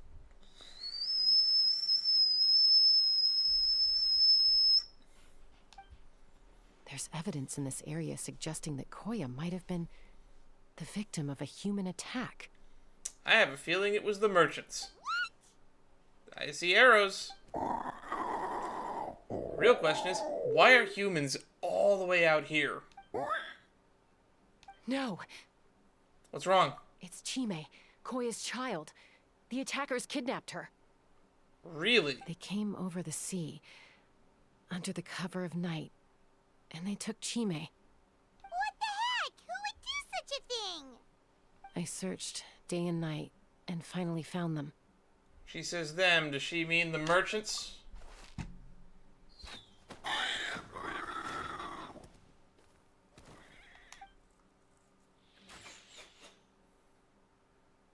Oh, yeah! T'Pol's contraption is working like a charm. Got her in one. Hey, there's another one! Wait, is that the one that got away last time? Who cares? Just get them all.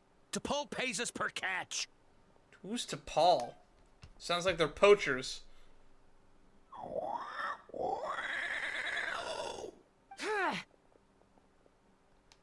That's not good. Chaska? How do you get here? Quick, stop her! Don't you even think about running away! Wow, that was barely a fight. Don't come any closer, or I'll... Go, Phlogiston Wings! Take me out of here! Oh, what's happening? Also, the music's getting kind of intense. Uh-oh, looks like it malfunctioned. This is bad. Mom and Koya are already injured. And if that thing explodes right next to them... Where's Noelle when you need her? Help! The elemental energy suppresses it! Please, someone! Oh, that's good news. Get back!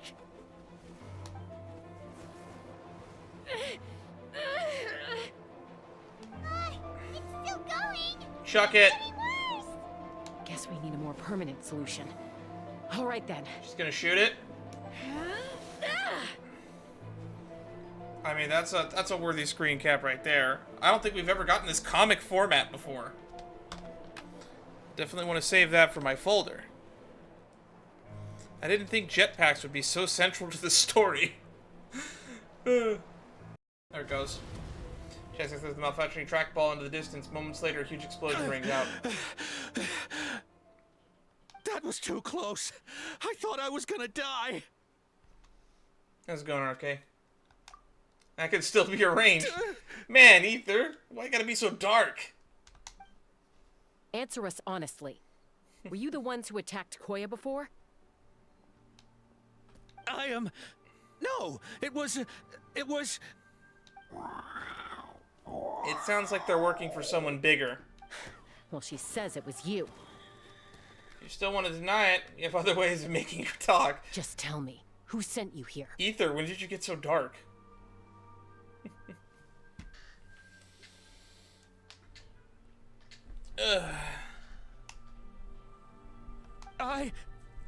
It was T'Pol.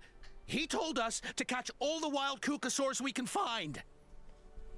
And he also said that this Kukasaur has become a thorn in his side, so it needs dealing with urgently. Why? T'Pol? Huh. Sounds familiar. But where from? So where is he now? Well, he tends to send his orders in writing. I bet he's on that giant flying air balloon that we saw way earlier. He pretty much never communicates with us in person. When he does, he wears a mask to hide his face.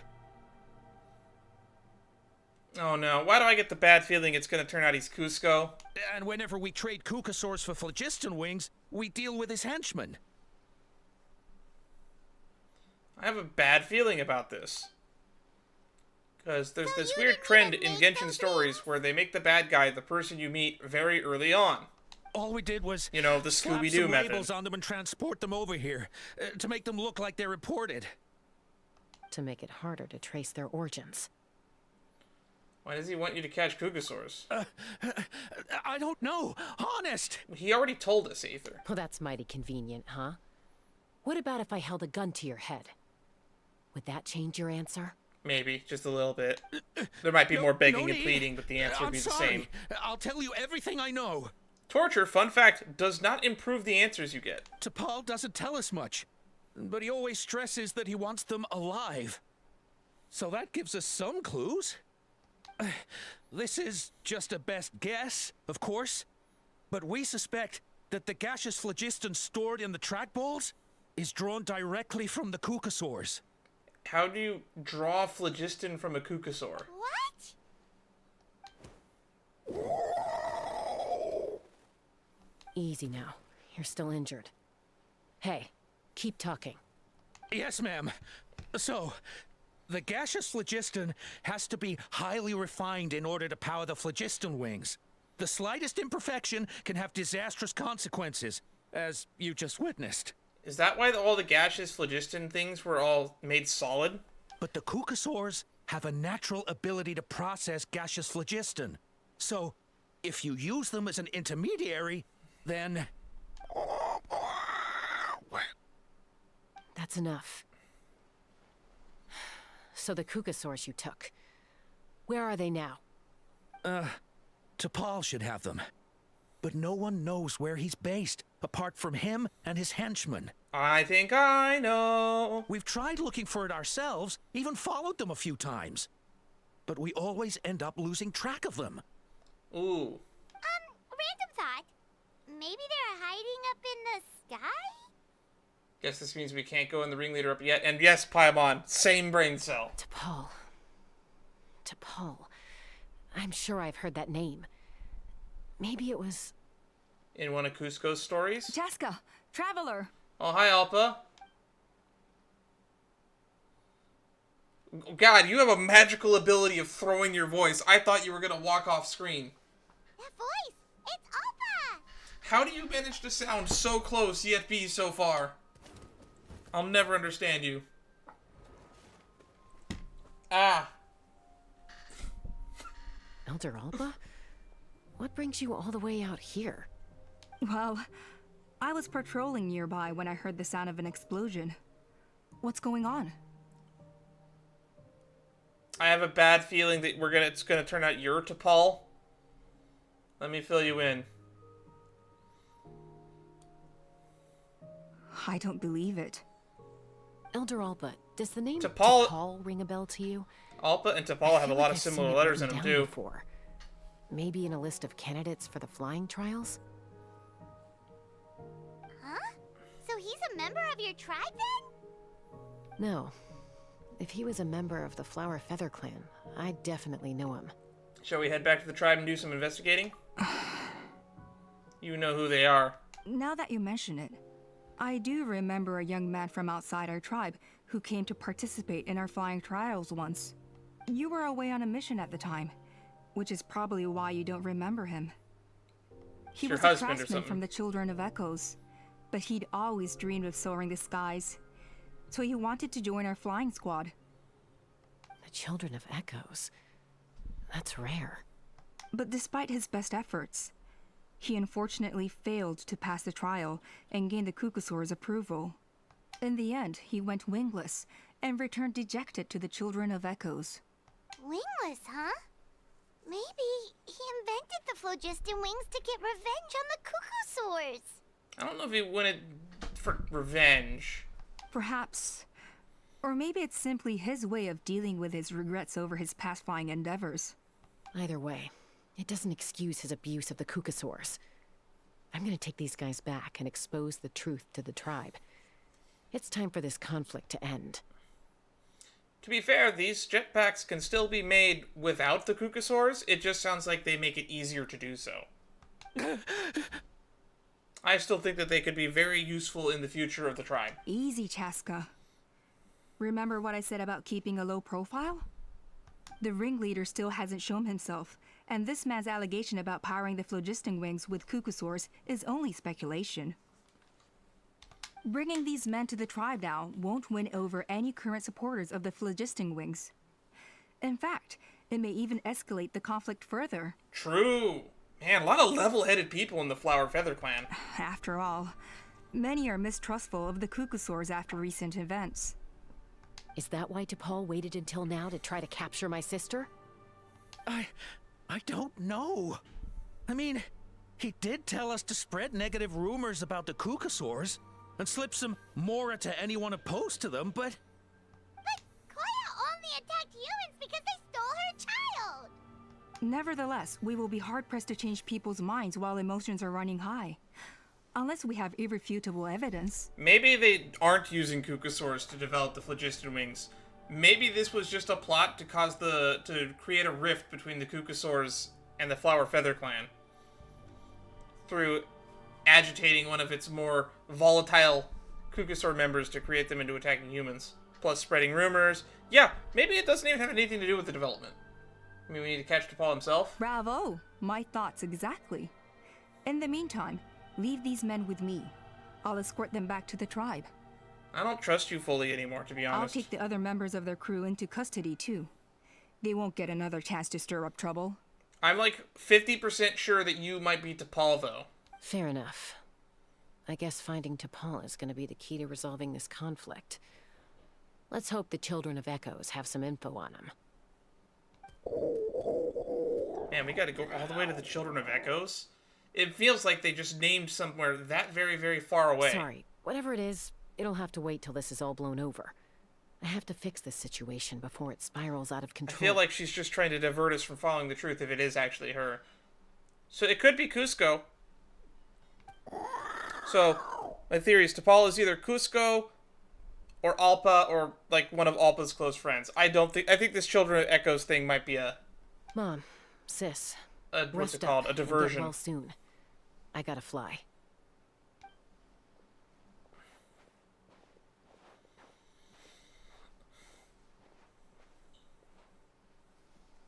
Everyone departs, leaving only Chimpu and Koya. Oh, great. Wait, we get more bird conversation. Oh, shit. It's translated for once. If you're worried, go ahead and follow her. Don't worry about me. Mom can take care of herself. Got it. What a strange, sad world we live in. Go to the Children of Echoes to gather intel. So Alpa says that T'Pol's from the Children of Echoes. But how do we track him down? Just ask around until we find him? Maybe we ask Bakal? Let's start by talking to someone we know. It'll be faster that way. At this time and place, I'll bet the easiest person to find is... Shilonen? Wakey, wakey, Shilonen. Hey, she's napping like she was in the trailer. Okay, give me a second. I'll come down.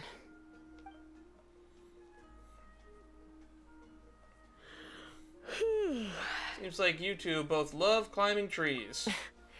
I climb trees to fly further and see farther. I don't usually stop for a nap. Well, we're not all like you. Always full of energy, even after flying around all day. Yeah. So, you've come all this way and interrupted my precious nap time. Might I inquire as to, why? Very important business, ironically. I'm sorry, Shilonen, but it couldn't wait. Does the name T'Pol mean anything to you? He's a craftsman, apparently. Huh. T'Pol. Yeah, that rings a bell. I think that's Puma's child. Is he in the tribe right now? Nope, I'm afraid you're a few years too late. Why are you looking for him? It's a long story. You got time? Huh. Phlogiston wings. Wow, okay. The kid actually pulled it off. Well, looks like, no more rest for me today. Pulled it off? You mean he's tried making something like this before? Yeah, he started trying to build a flying machine right after he got back from the Flower Feather clan. So right after he went wingless, then. Was this flying machine anything like the gun you made me? You mean your gun that's harder to tame than the proudest Kukasaur? No, he wanted to build something that allows anyone to fly freely, even if they're not naturally gifted. But he never got very far back then, though. Blew up his workshop a few times and barely made it out alive. I never really kept up with him after that. I feel like I would have kept up with him. He sounds like a very interesting fellow. T'Pol blew up his house again. Just another Wednesday. His parents traveled a lot in their youth and only returned to the tribe after he was born. But they settled in a remote area and don't interact with other people much. Which means most people in the tribe don't know them very well. Your best bet is to chat to his direct family. I'm telling you, he's in that hot air balloon above the phlogiston fields. I'll go get Puma. Wait for me in front of the workshop. I won't be long. I'm not really sure how much of this stream I'll actually be able to edit down, because it's mostly just been a lot of talking, not a lot of walking in between locations. Because usually when I edit these down, that's a lot of what I take out, is fights that take too long and walking from location to location. I'm back. Allow me to introduce T'Pol's mother, Puma. Hello, Oh, save the pleasantries. I don't want to spend any longer talking about that boy than I have to. Damn, aren't you a ray of sunshine? huh? I disowned him long ago. He is no child of mine. What did he do? All he cared about was his pipe dream of reaching the sky. Oh, we tried to talk sense into him, but he was obsessed. Is that something to disown your fucking child over? And then when he left us, he spouted some nonsense about building a workshop in the sky to avoid the constant criticism of us ground dwellers. He left his notebook behind. Whatever questions you have, you can look for them in there. I am done talking about him. Damn, that is the least supportive mother I've seen in a long time. He's no son of mine. He never called me Mom anyhow. Oof. This relationship sucks ass. I'm glad that me and my mom are on great terms. Apparently she started recently taking an interest in my Twitch. She never pops in, but it is interested. It was brought up at Thanksgiving that she's taken an interest in it, so she wants to start a podcast, and she's been asking for my input on that. So, if she ever does that, I'll start plugging it for anyone who's interested in that. I'll get more details on that, and if people want to ask me about it in a future date, I'll plug my mom's podcast. So look forward to that. Also, on the subject of podcasts, I had to make like a fake mini podcast for one of my school projects, and I think I will upload it to the channel. More work and effort went into that, and I'd like more people to see it, even if it is just a little bit of a 12-minute video of me talking about labor issues.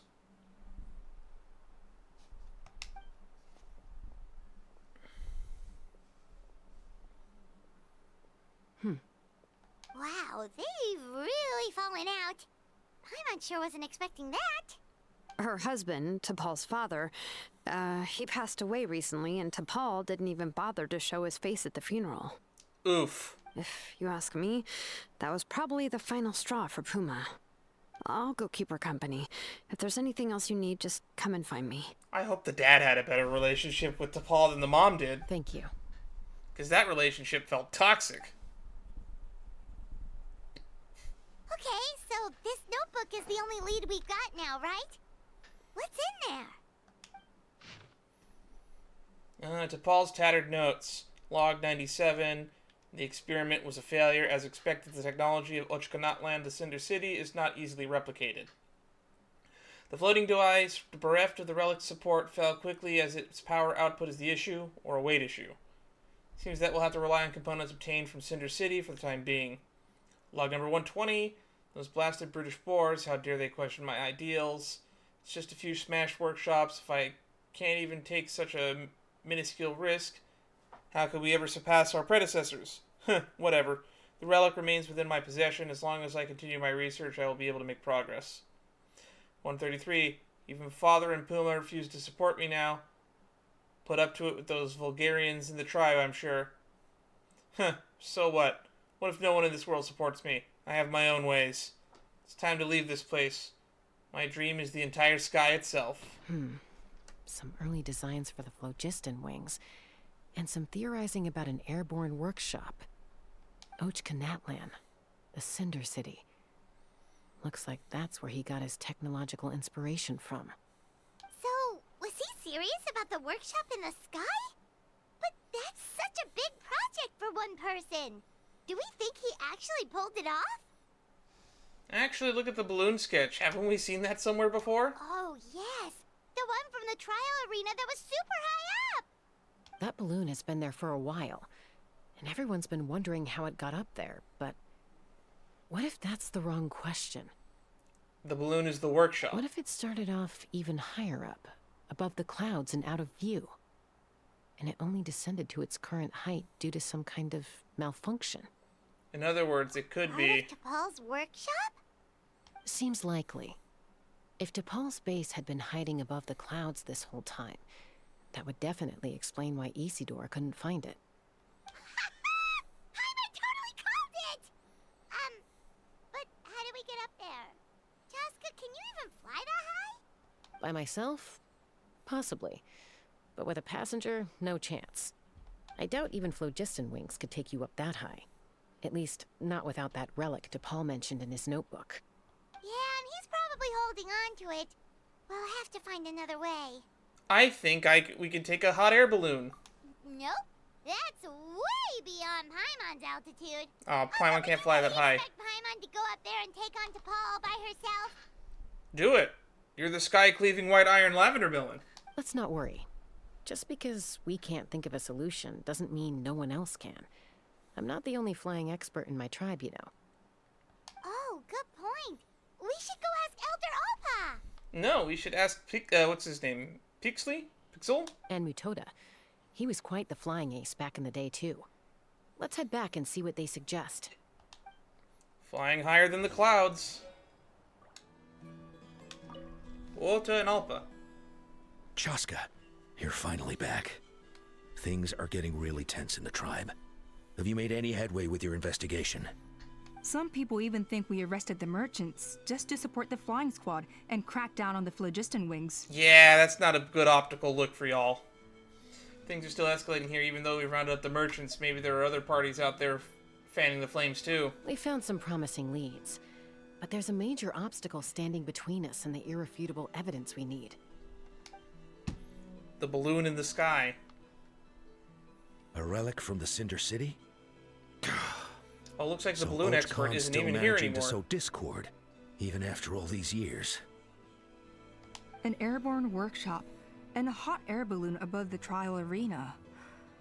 And that's where you're trying to get to now? Any ideas on how to get up there? Neither phlogiston wings nor a Kukusaur can take you that high up. Do you really think that's where T'Pol is hiding? You know what? There might just be a way. Really? Do you still remember those spouts in the arena?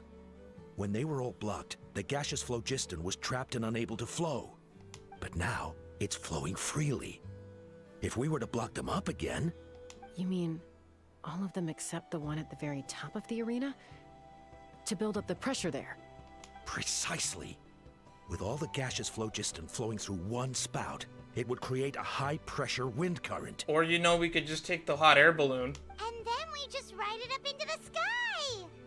Yes, it has its risks, but with Chaska's abilities, I think she could manage it. It's an extremely risky approach.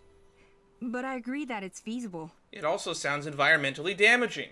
If you want to give it a try, check with Inkanak at the trial grounds. She can explain how to block the spouts. Chaska, if anyone has a hope of seizing this evidence from the high heavens, it is you. We'll do our best to manage the conflict within the tribe while you're gone. Hopefully, it'll buy you some time. Chief, we should put a defense plan in place, just in case. A defense plan? Against what? No more Kukasaurs. We want phlogiston wings. Have you gone mad? The Kukasaurs are our partners. There he is. Balloon guy.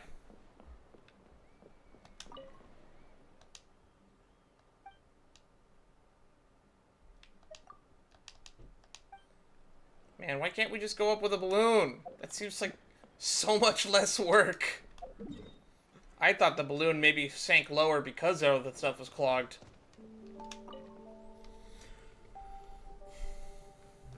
Alright. Goodness me, that is a very bold idea. Yeah, only the chief could come up with it. Maybe so, but we have to act fast. What's the quickest way for us to block off the spouts? From a technical perspective, I'd have to advise taking some measurements and carefully planning this out first. But I'm guessing that's not what you want to hear. No, I don't want to hear that. Then we'll have to take the rough and ready approach. See the solid phlogiston over there?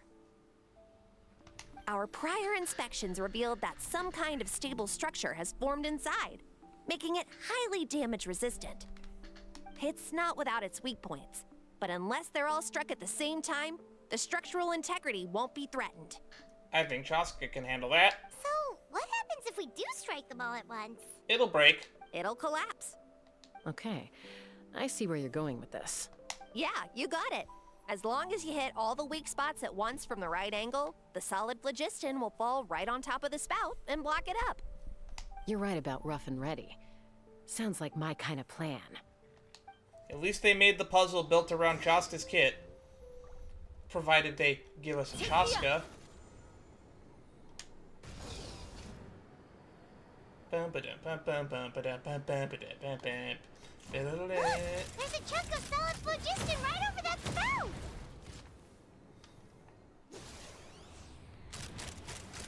Bullseye! That's easy. It actually worked! But wait, how are Paimon and the Travelers supposed to get up there?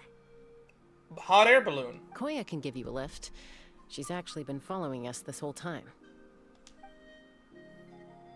Wow, Paimon didn't notice at all. Why didn't she come and join us? Well, probably because she didn't want to get too close to humans. Or maybe just me. But right now, we need her power. Can't we just turn into a Kukasaur, though? Whoa, you didn't even have to summon her! Yes, up there. That's probably where Chime is. All right, let's go have a little talk with this T'Pol. All right.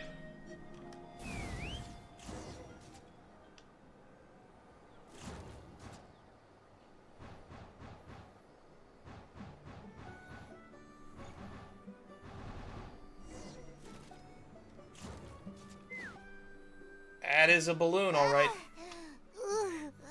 Paimon's never flown that fast before.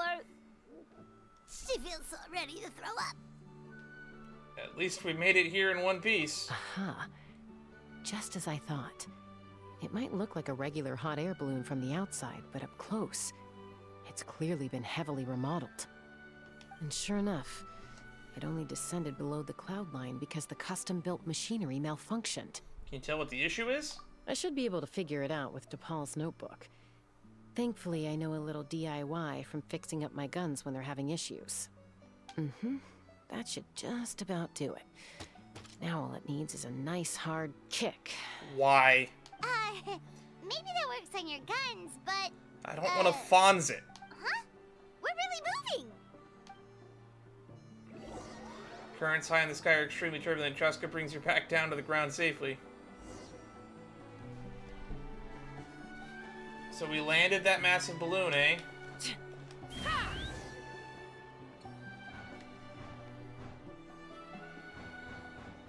What happened? Why am I not on the balloon?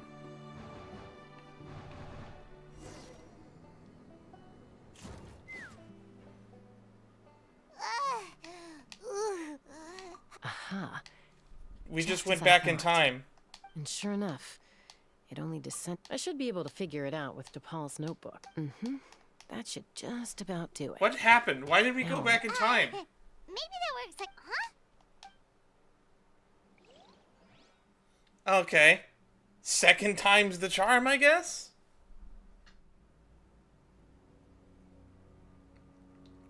Oh, wow. This is more impressive a workshop than I expected. The workshop in the sky. Oh, you gotta see it to believe it. What the hell is this place? Makes you wonder why T'Pol even bothers with phlogiston wings when he has tech like this.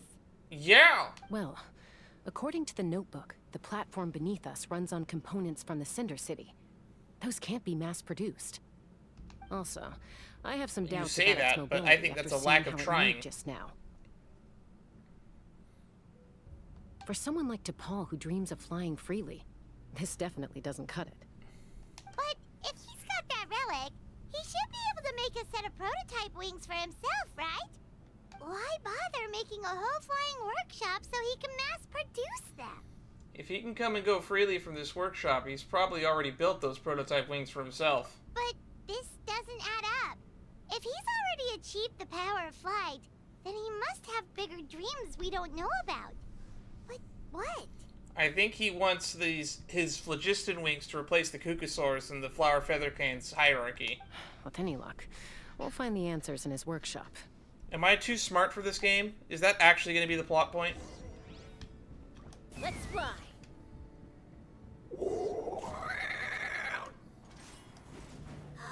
Kukasaurs! He's like Alright, that worked out. Story's kind of effed up. Yeah, that makes sense.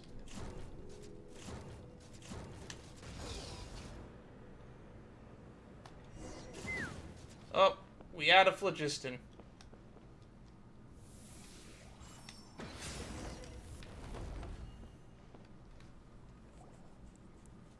Why won't it fly away like the others? Is it? She's still breathing, but barely.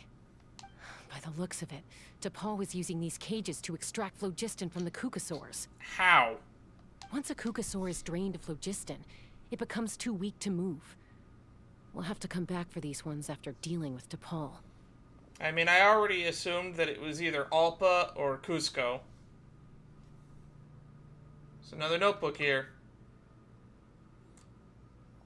Let me see. Looks like a record of his phlogiston research. Log number 330.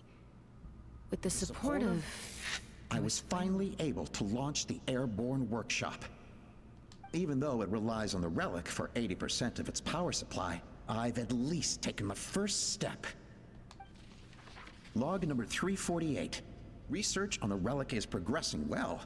I should be able to replicate the technology and scale up production very soon. Has proposed a name for this groundbreaking invention. The phlogiston wings. I think I'm getting close. Soon I will achieve my dreams. Log number 377. Encountered some issues with the new smaller model phlogiston wings. The gaseous phlogiston showed some volatility during the refinement process. Which is why, what's his name's wings almost exploded. Thinks we should proceed at a more cautious pace with the refinement experiments.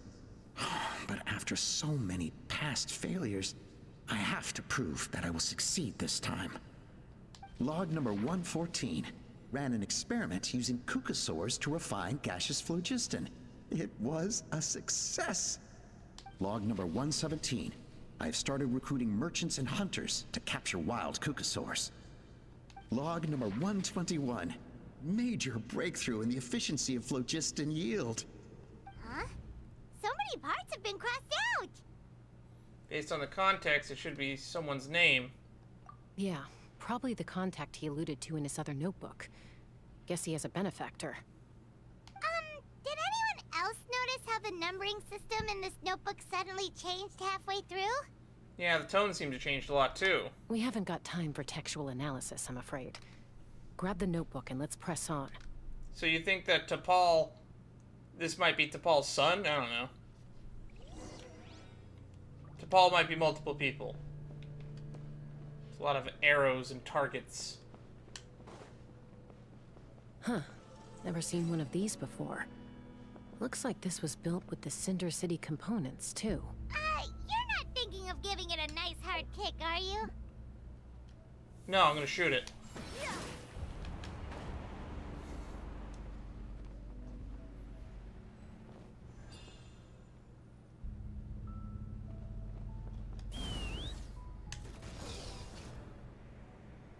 Whoa!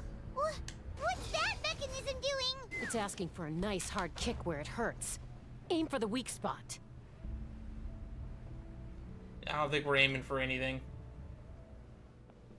What are they doing here? It's T'Pol's henchman. He must have brought them here using the relic and his prototype wings. Watch out! That is too much damage. Open fire!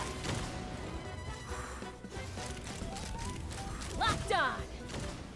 I still haven't even seen what her fucking ult does. But we're gonna find out in the next battle if there is one. More notebooks. Hey, look here!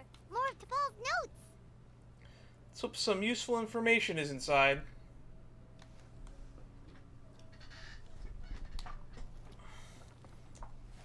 Scour T'Pol's notes for info. Log number 403. Introduced me to some new comrades who fully support my ideas. I told them that some Saurians are blessed with wings, and some people with natural gifts, while the less fortunate among us can only look on longingly as they seize the skies. Like Koyo's friend, who I think might be the contact. She was also staring at Ochkanatland, the Cinder City, so... that's my guess, who T'Pol's contact is. If it doesn't turn out to just be, Cusco and what's their name. But I also told them that progress can erase individual differences. Think of the tools humanity has made to fight back against wild beasts. The law we have put in place to even the playing field between the strong and the weak.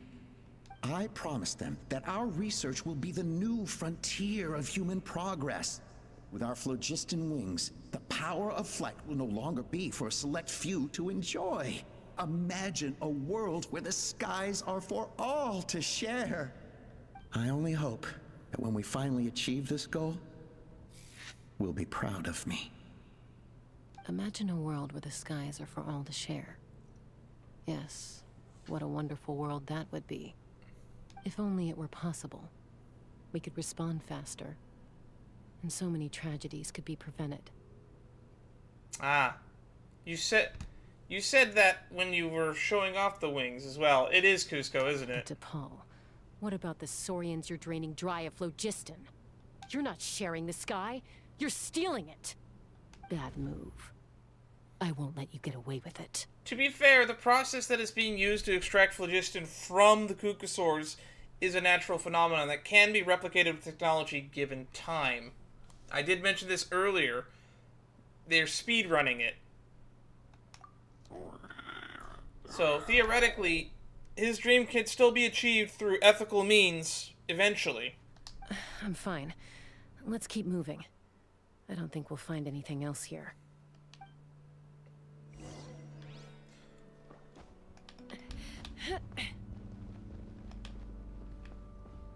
Let's fly. Open fire. I can't believe he captured so many Kukasaurs. But right now, we have to focus on solving this problem at the source. This is probably the coolest domain that we've ever been in, just saying. Even if it isn't really practically designed for exploration. Looks like we've reached the center of the workshop. And still no sign of Koya's baby. Let's search this area for now. If we still can't find Chime, we'll double back. Okay.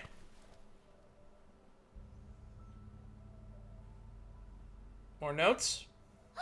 Chaska, Traveler, come quick! Uh-oh.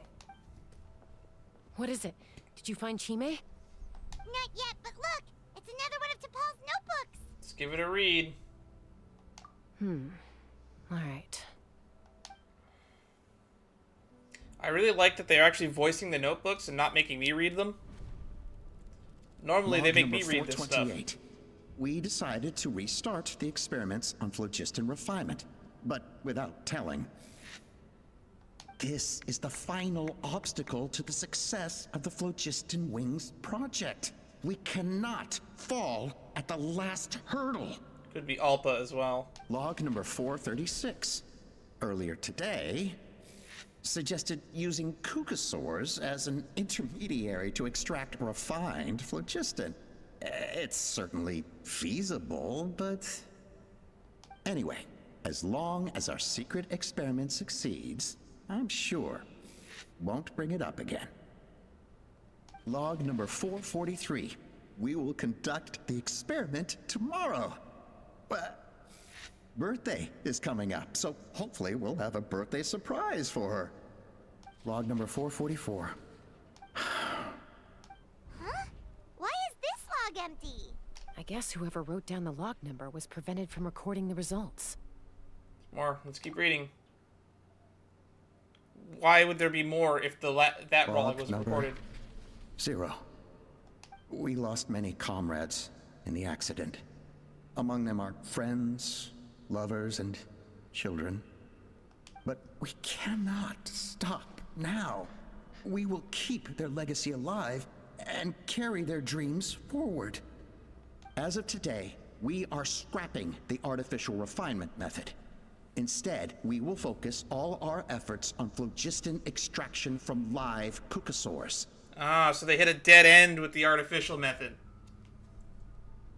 And a lot of people died, so they didn't want to keep pursuing it. I can kind of respect that, but it's still not ethical. They are arrogant beasts whose existence in the wild serves no one but themselves. That is your opinion. Their true worth lies in their sacrifice for the sake of human progress. To facilitate our operations, we will gradually move the airborne workshop closer to the Flower Feather clan, even as we continue to expand it. All this we do to create a world where the skies are for all of humanity to share. All this we do to make T'Pol's dream a reality. Given the way this is written, not to mention the fact that the numbering has started over from 0, it kinda sounds like this is someone new. Does that mean that T'Pol's already... Yeah, makes sense. But in that case, who have we been pursuing? T'Pol II. There's also a letter tucked in the end of the notebook. It's from Puma. The father's funeral. T'Pol, I don't know where you are right now, so I don't know how to reach you. My best bet is to send this letter to the Flower Feather clan. Your father is gravely ill. Oh, I know we've had our differences in the past, but he is still your father. Won't you come and visit him? Please. I feel like we should respond to Puma and let her know that T'Pol has been long dead.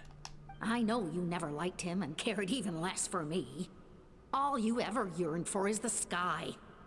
And your birth mother. Oh, I see now. But we'll still be waiting here for you if you do come back. This may be the last chance you'll get to see your father. Got it, so she's a mother-in-law. So Puma's not T'Pol's real mom? Huh. Well, she did say he never called her mom, but I might assume she was just venting. Oof, God, this is getting more traumatic by the minute. We know that T'Pol's father passed away quite recently, and this letter looks recent. By contrast, the writing in this notebook is old and faded. It looks like the real reason T'Pol didn't attend his father's funeral is because he'd long since passed away himself. And T'Pol's birth mother. Then the benefactor who funded the workshop, and the real ringleader behind all this is T'Pol's birth mother. If we ask ourselves why this letter was sent to the Flower Feather clan, why T'Pol always yearned for the sky, and how he got his hands on a relic from the Cinder City. He's been to Ochkanotland. It all points to one answer. Alpa. That's right. T'Pol was my child. He was born during my days as a wingless wanderer. And God, I hate being right. We predicted this so many times. She was too suspicious. His birth gave me new hope. I wanted to become the kind of mother who spent her days as a valiant rider, soaring the skies. Not an aimless, wingless nobody. But his father wanted to settle down, to give his child a safe, sheltered life in his tribe.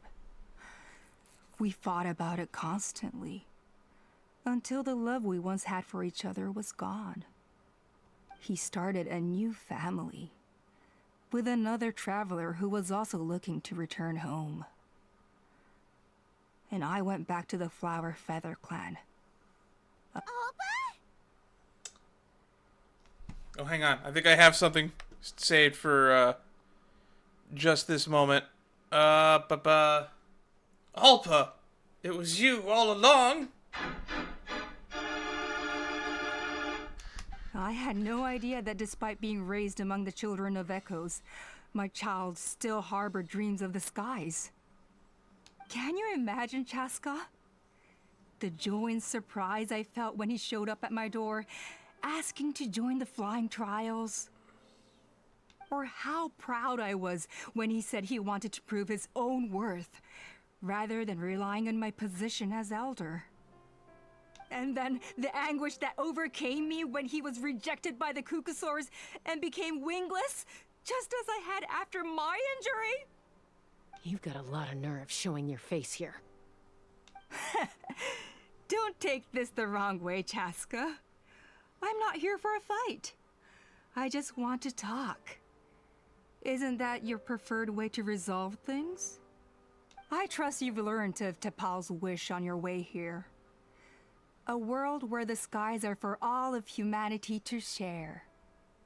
If only his dream can be realized, no one will ever have to lose their wings again. Our aerial prowess will be greater than ever before. War will never again come at such a great cost. The loss of Koichi is a tragedy that need never be repeated. Ooh, that's a sore note. So tell me, Chaska, do you really wish to see the phlogiston wings forever grounded and gathering dust? Nothing you've said excuses all the conflict you've caused. I still think that the artificial method could still be successful. I don't think this unethical extraction needs to be, done. You mean the argument back at the tribe? It was a necessary measure. Sometimes this is the only way to accelerate the pace of progress.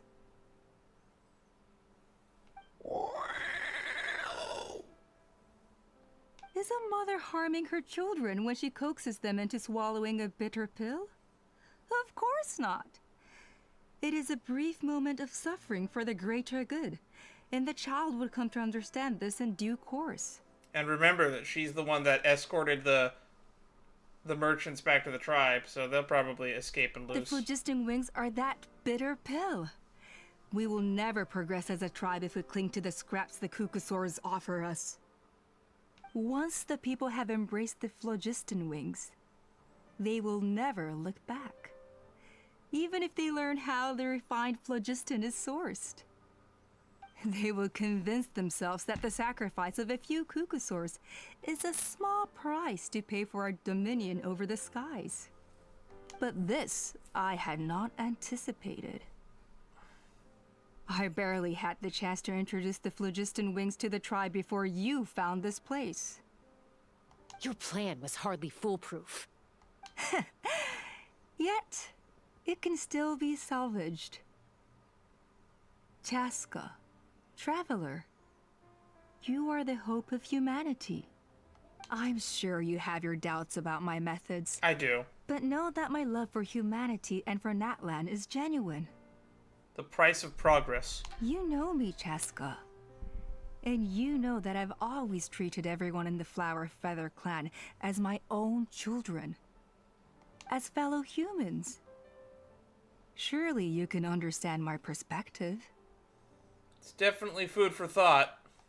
Hey, quit the quips. This is serious. Hey! I respect the game. Alpa, Natlan doesn't I gotta belong respect to the humans grind. alone. And truthfully, neither do I.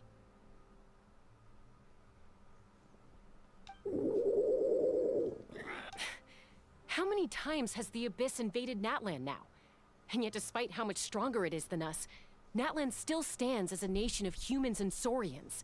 I do think the phlogiston wings and having the skies be accessible by everyone is a noble cause, and I do think Tabel's legacy deserves to live on, but not like this. Peace imposed by force will crumble in a matter of days, because social bonds are what hold a civilization together. Weren't you the one that taught me that? I'm glad it didn't turn out to be Cusco. I was 50-50 on it being Cusco or Alpa. I'm glad it didn't turn out to be Cusco. And yet you would break the bond we share with our Saurian companions to take more power for ourselves? That's as stupid as hacking your own arm off to use it as a club. They are wild beasts, driven purely by instinct. How could they possibly understand human social bonds? How did someone that ended up being the head of the flying squad, though, end up in this position if she harbored these beliefs the whole time? That is a real mystery that will probably be considered a plot hole. How did someone like her ever become a writer? I think it might have actually been a better plot twist if it turned out to be Cusco. There wasn't as many hints, but there was enough hints for me to piece together that Alpa was the one behind all this. Also, it could have just been T'Pol. T'Pol could have not been dead. But it is a nice twist nonetheless. Could it have been better? Yes.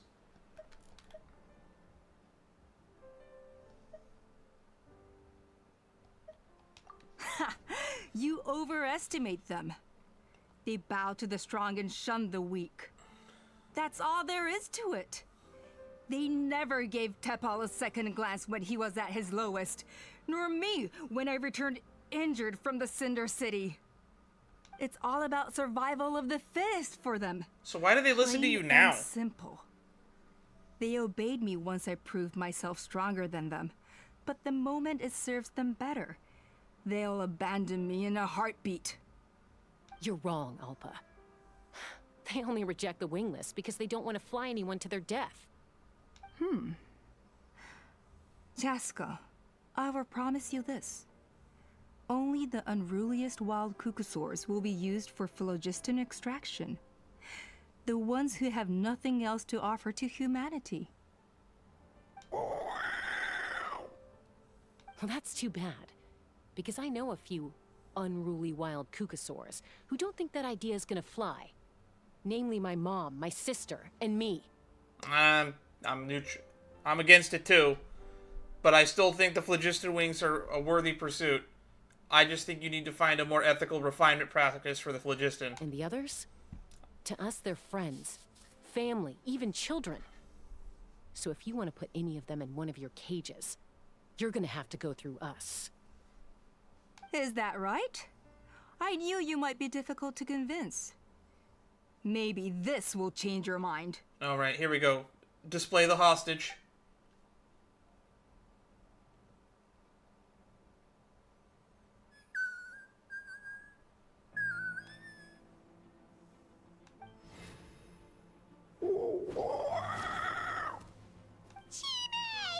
How do we know it's Chime? It could be any baby. Oh, we're just gonna drop the cage? Careful. Don't make any rash decisions. Unless you want to see her suffer. Oh no, that's one of the extraction cages! I told my subordinates to take control of the tribe while I was away. Luckily for them, our strongest warrior and our most powerful ally aren't there to stop it. Take control? What are you planning to do with Mutota and his supporters? Merely accelerate their inevitable downfall. They cannot stand in the way of progress forever. It is not the move I wish to make, but I'm afraid you and your friends force my hand. And since I just wish this vocal delivery was a little bit better. Too, I have no choice but to keep Like you more here energetic. until the dust has settled. So that's what you meant by I just want to talk. You never intended to negotiate. You just wanted to stall us. No, Chaska. I genuinely hoped I could win you over. You are the strongest warriors we have. Put down your weapons, and I promise you that no harm will come to this young Saurian. I just need you to stay here for the next couple of weeks or so, while my people consolidate their power. Then, I will give her back to you, and you'll be free to leave. You think the Pyro Archon's gonna let you get away with this? As long as the majority supports our vision. Even the Pyro Archon cannot meddle in our internal affairs. Fair point. Your vision is deranged, and the Flower Feather Clan will never support it. You sure about that? Then wait here and see. Time will tell. What do we do? Even if the whole tribe fights back, Mutota's in grave danger. I think Mutota will be fine. Stop delaying the inevitable! Drop your weapons and get into the cages, now! See, that's the kind of energy I wish that she was using for the full vocal performance.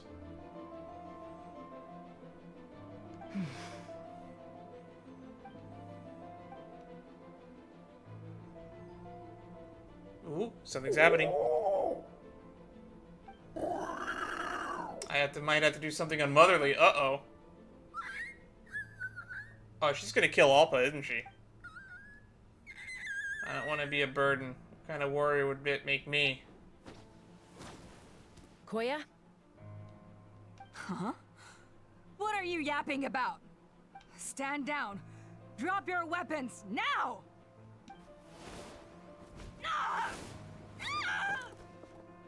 No! The relic! That's the relic? Now. Don't destroy it. Alpa Tapal. Take me up! I feel like Chaska might be a little bit broken. Locked up! Give up! Hey, something's up with this relic!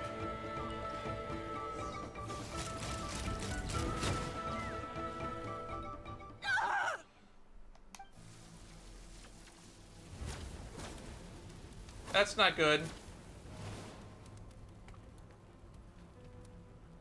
No! What is she doing? She'll bring us all down with her! But why? We stabilized the relic! Maybe it got damaged in the fight. If we don't think of something fast, this whole workshop is gonna fall apart. Traveler, can you do the absorb energy thing on it? That ability that only comes up when it's super convenient in the plot? No. They're directly beneath us. My beloved tribe! We're gonna drop a city on them. Leave the workshop to me, you deal with the relic. If we don't solve this problem at the source, this whole place will come crashing down. Okay,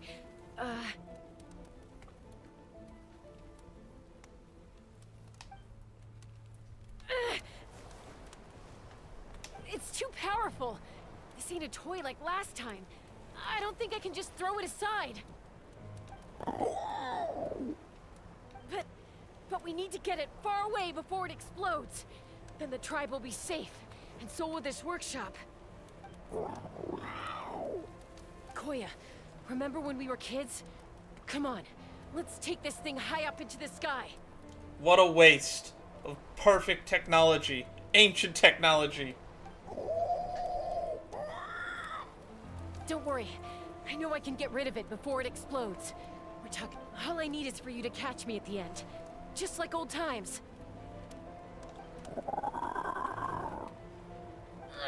I can't hold it back anymore. We have to go.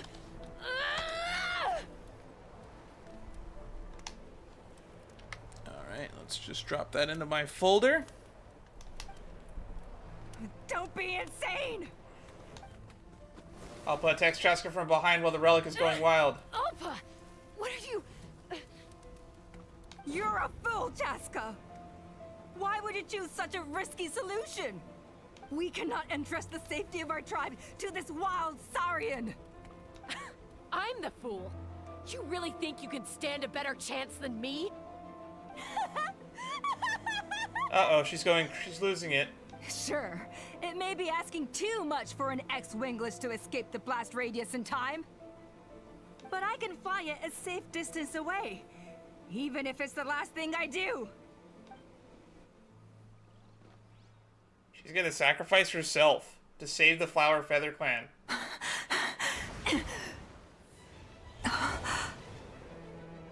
Here. This should be high enough to save the clan. What? You don't get to die a hero today. Let her do it.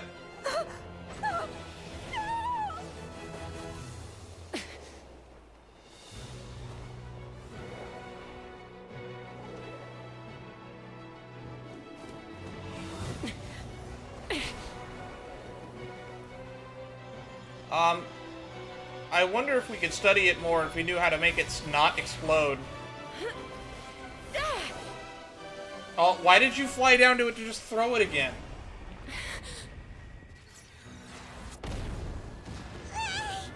Also, what the fuck were we doing? Isn't the relic the thing that's also supposed to be keeping this entire flying workshop flying? Also, aren't Kukasaurs not be able to fly this high above the clouds? I'm starting to notice a lot of plot holes now that I think about it with an open mind.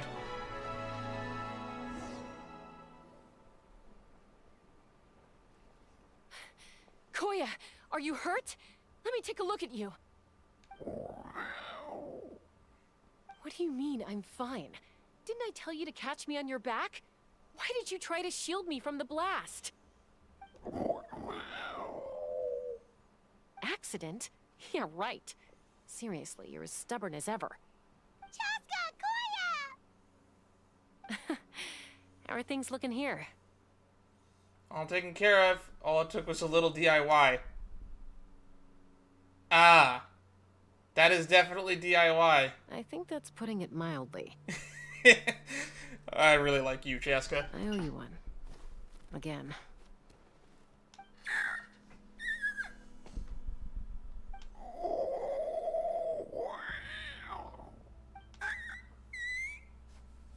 Oh, but be honest. Do you still think Kukasaurs can't form bonds? Mom, I'll figure out the refinement problem. I'll find a way. Ah, so mom was probably the word that was censored from all the notes. You don't need to worry about it. I just need some more time. That's all I ask. Please just trust me. Just this once.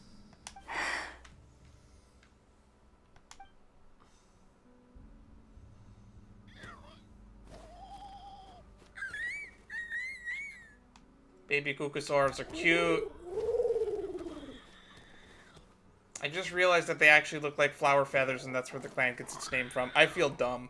The Flower Feather Clan yield to the strong. And it's up to the winners to define what strength means. So it looks like it's my turn to yield.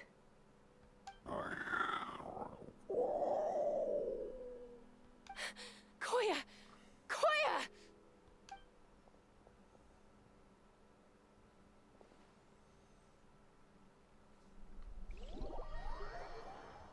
I think it's funny that I figured out most of the major plot twists before it happened, but I didn't figure out why the Flower Feather Clan is called the Flower Feather Clan until just now. That is what makes me feel dumb.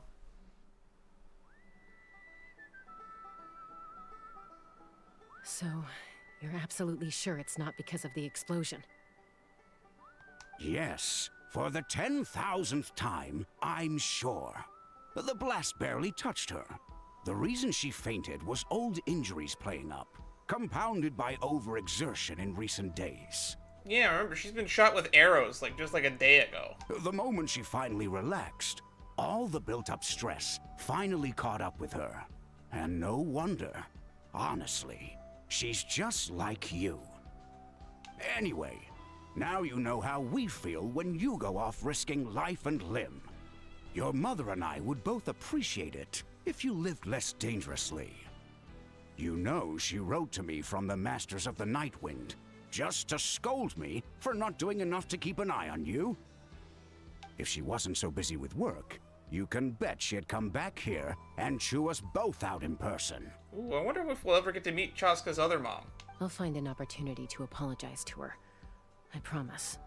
I'm sad that you weren't more involved in this story, Kuzco. You'd better. You were No probably the more character I liked avoiding the most us, that we okay? met so far. And don't get me started on all the checkups you've missed. Got it. Got it. Huh? Koya? You're awake. I'll go let everyone know. Who are you going to let know? Hey, but we're not done talking. Oh, never mind. She just wanted an excuse to run away. What are we gonna do with her, hmm? Even after everything that's happened, she still hasn't figured out how to start the conversation with you. She keeps saying, I don't think Koya has forgiven me yet. Oh no, he's about But to go if you on one of ask his me, 20-minute rants. She's the one who's scared to open up and have an honest conversation. For all her confidence, she's a very sensitive soul underneath. You'd think as a peacemaker, she of all people would know how to reconcile with her family after a falling out. True. She must have been a handful growing up. Thank you for being there for her.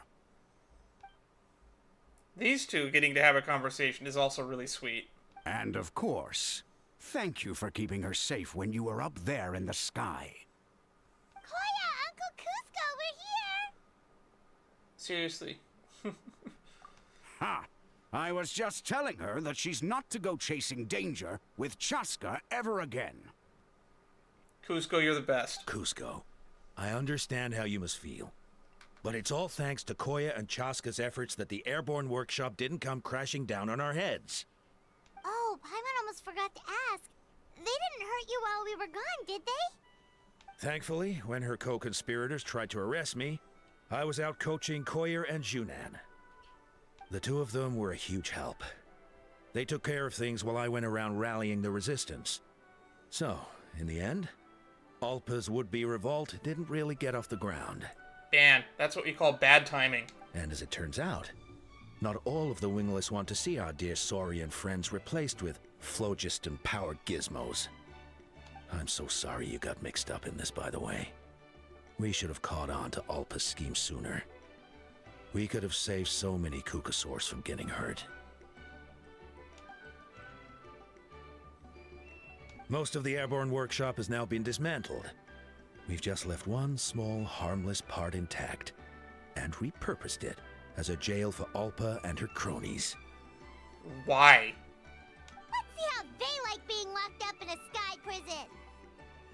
How the tables have turned. And they gotta taste their own medicines. So, I don't know, I don't it looks like there's agree just with it. one less conflict left to resolve. Peacemaker, you're up. I said I had to wait until things had blown over, didn't I? And now they have. But I still have no idea what to say. So who do you think would be the best person to get that refinement method worked out? My money is on... I guess Shalonen would probably be the best bet. I know Dottore could do it, but talking to Dottore about ethics is not exactly my strong suit. Nahida, maybe? Somebody in the academia's got to have some thoughts on making flying machines, right? Koya, I just want to say, I'm sorry for how things went down back then. Ooh, maybe someone else from Conria too, probably. Oh, actually, more people from Fontaine.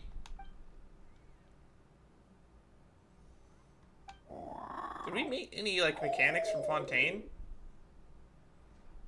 I can't think of one off the top of my head. I'm blanking. Now I've come to understand why you chose to stay among humans. Ah, that's good for you, Koya. Huh? Does this mean you're not mad at me anymore? That's right. There's that family likeness coming through again. Paimon, zip it. But that day, when we ran into each other... Alright, I admit I was angry in that moment. Though I thought you were their accomplice. Huh? So then, when did you finally make your peace with it?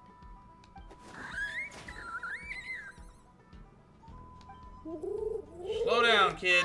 It's Chime and Chimpu. They're here too.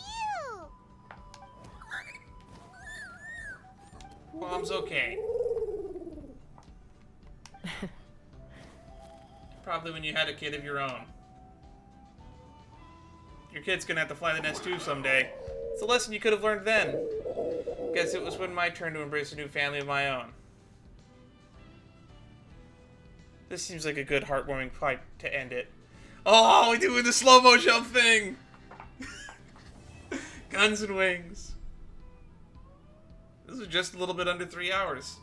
So I think this video is going to be a little bit too long for me to include with the previous one. So I will upload the interlude or Act 5, whatever they're calling it, quest on its own, even if it's just like an hour.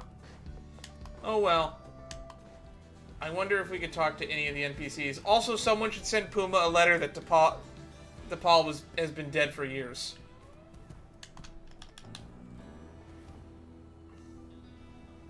Anywho, thank you everybody who stopped by.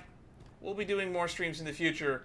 Next up in Genshin Impact, we'll be exploring Ochka Notland. I think that's all that's left. As for when I'll get around to doing that, I'm not sure.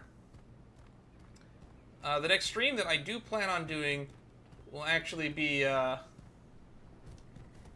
we'll be doing some more Star Rail. I want to do the weird event where we get to make our own room.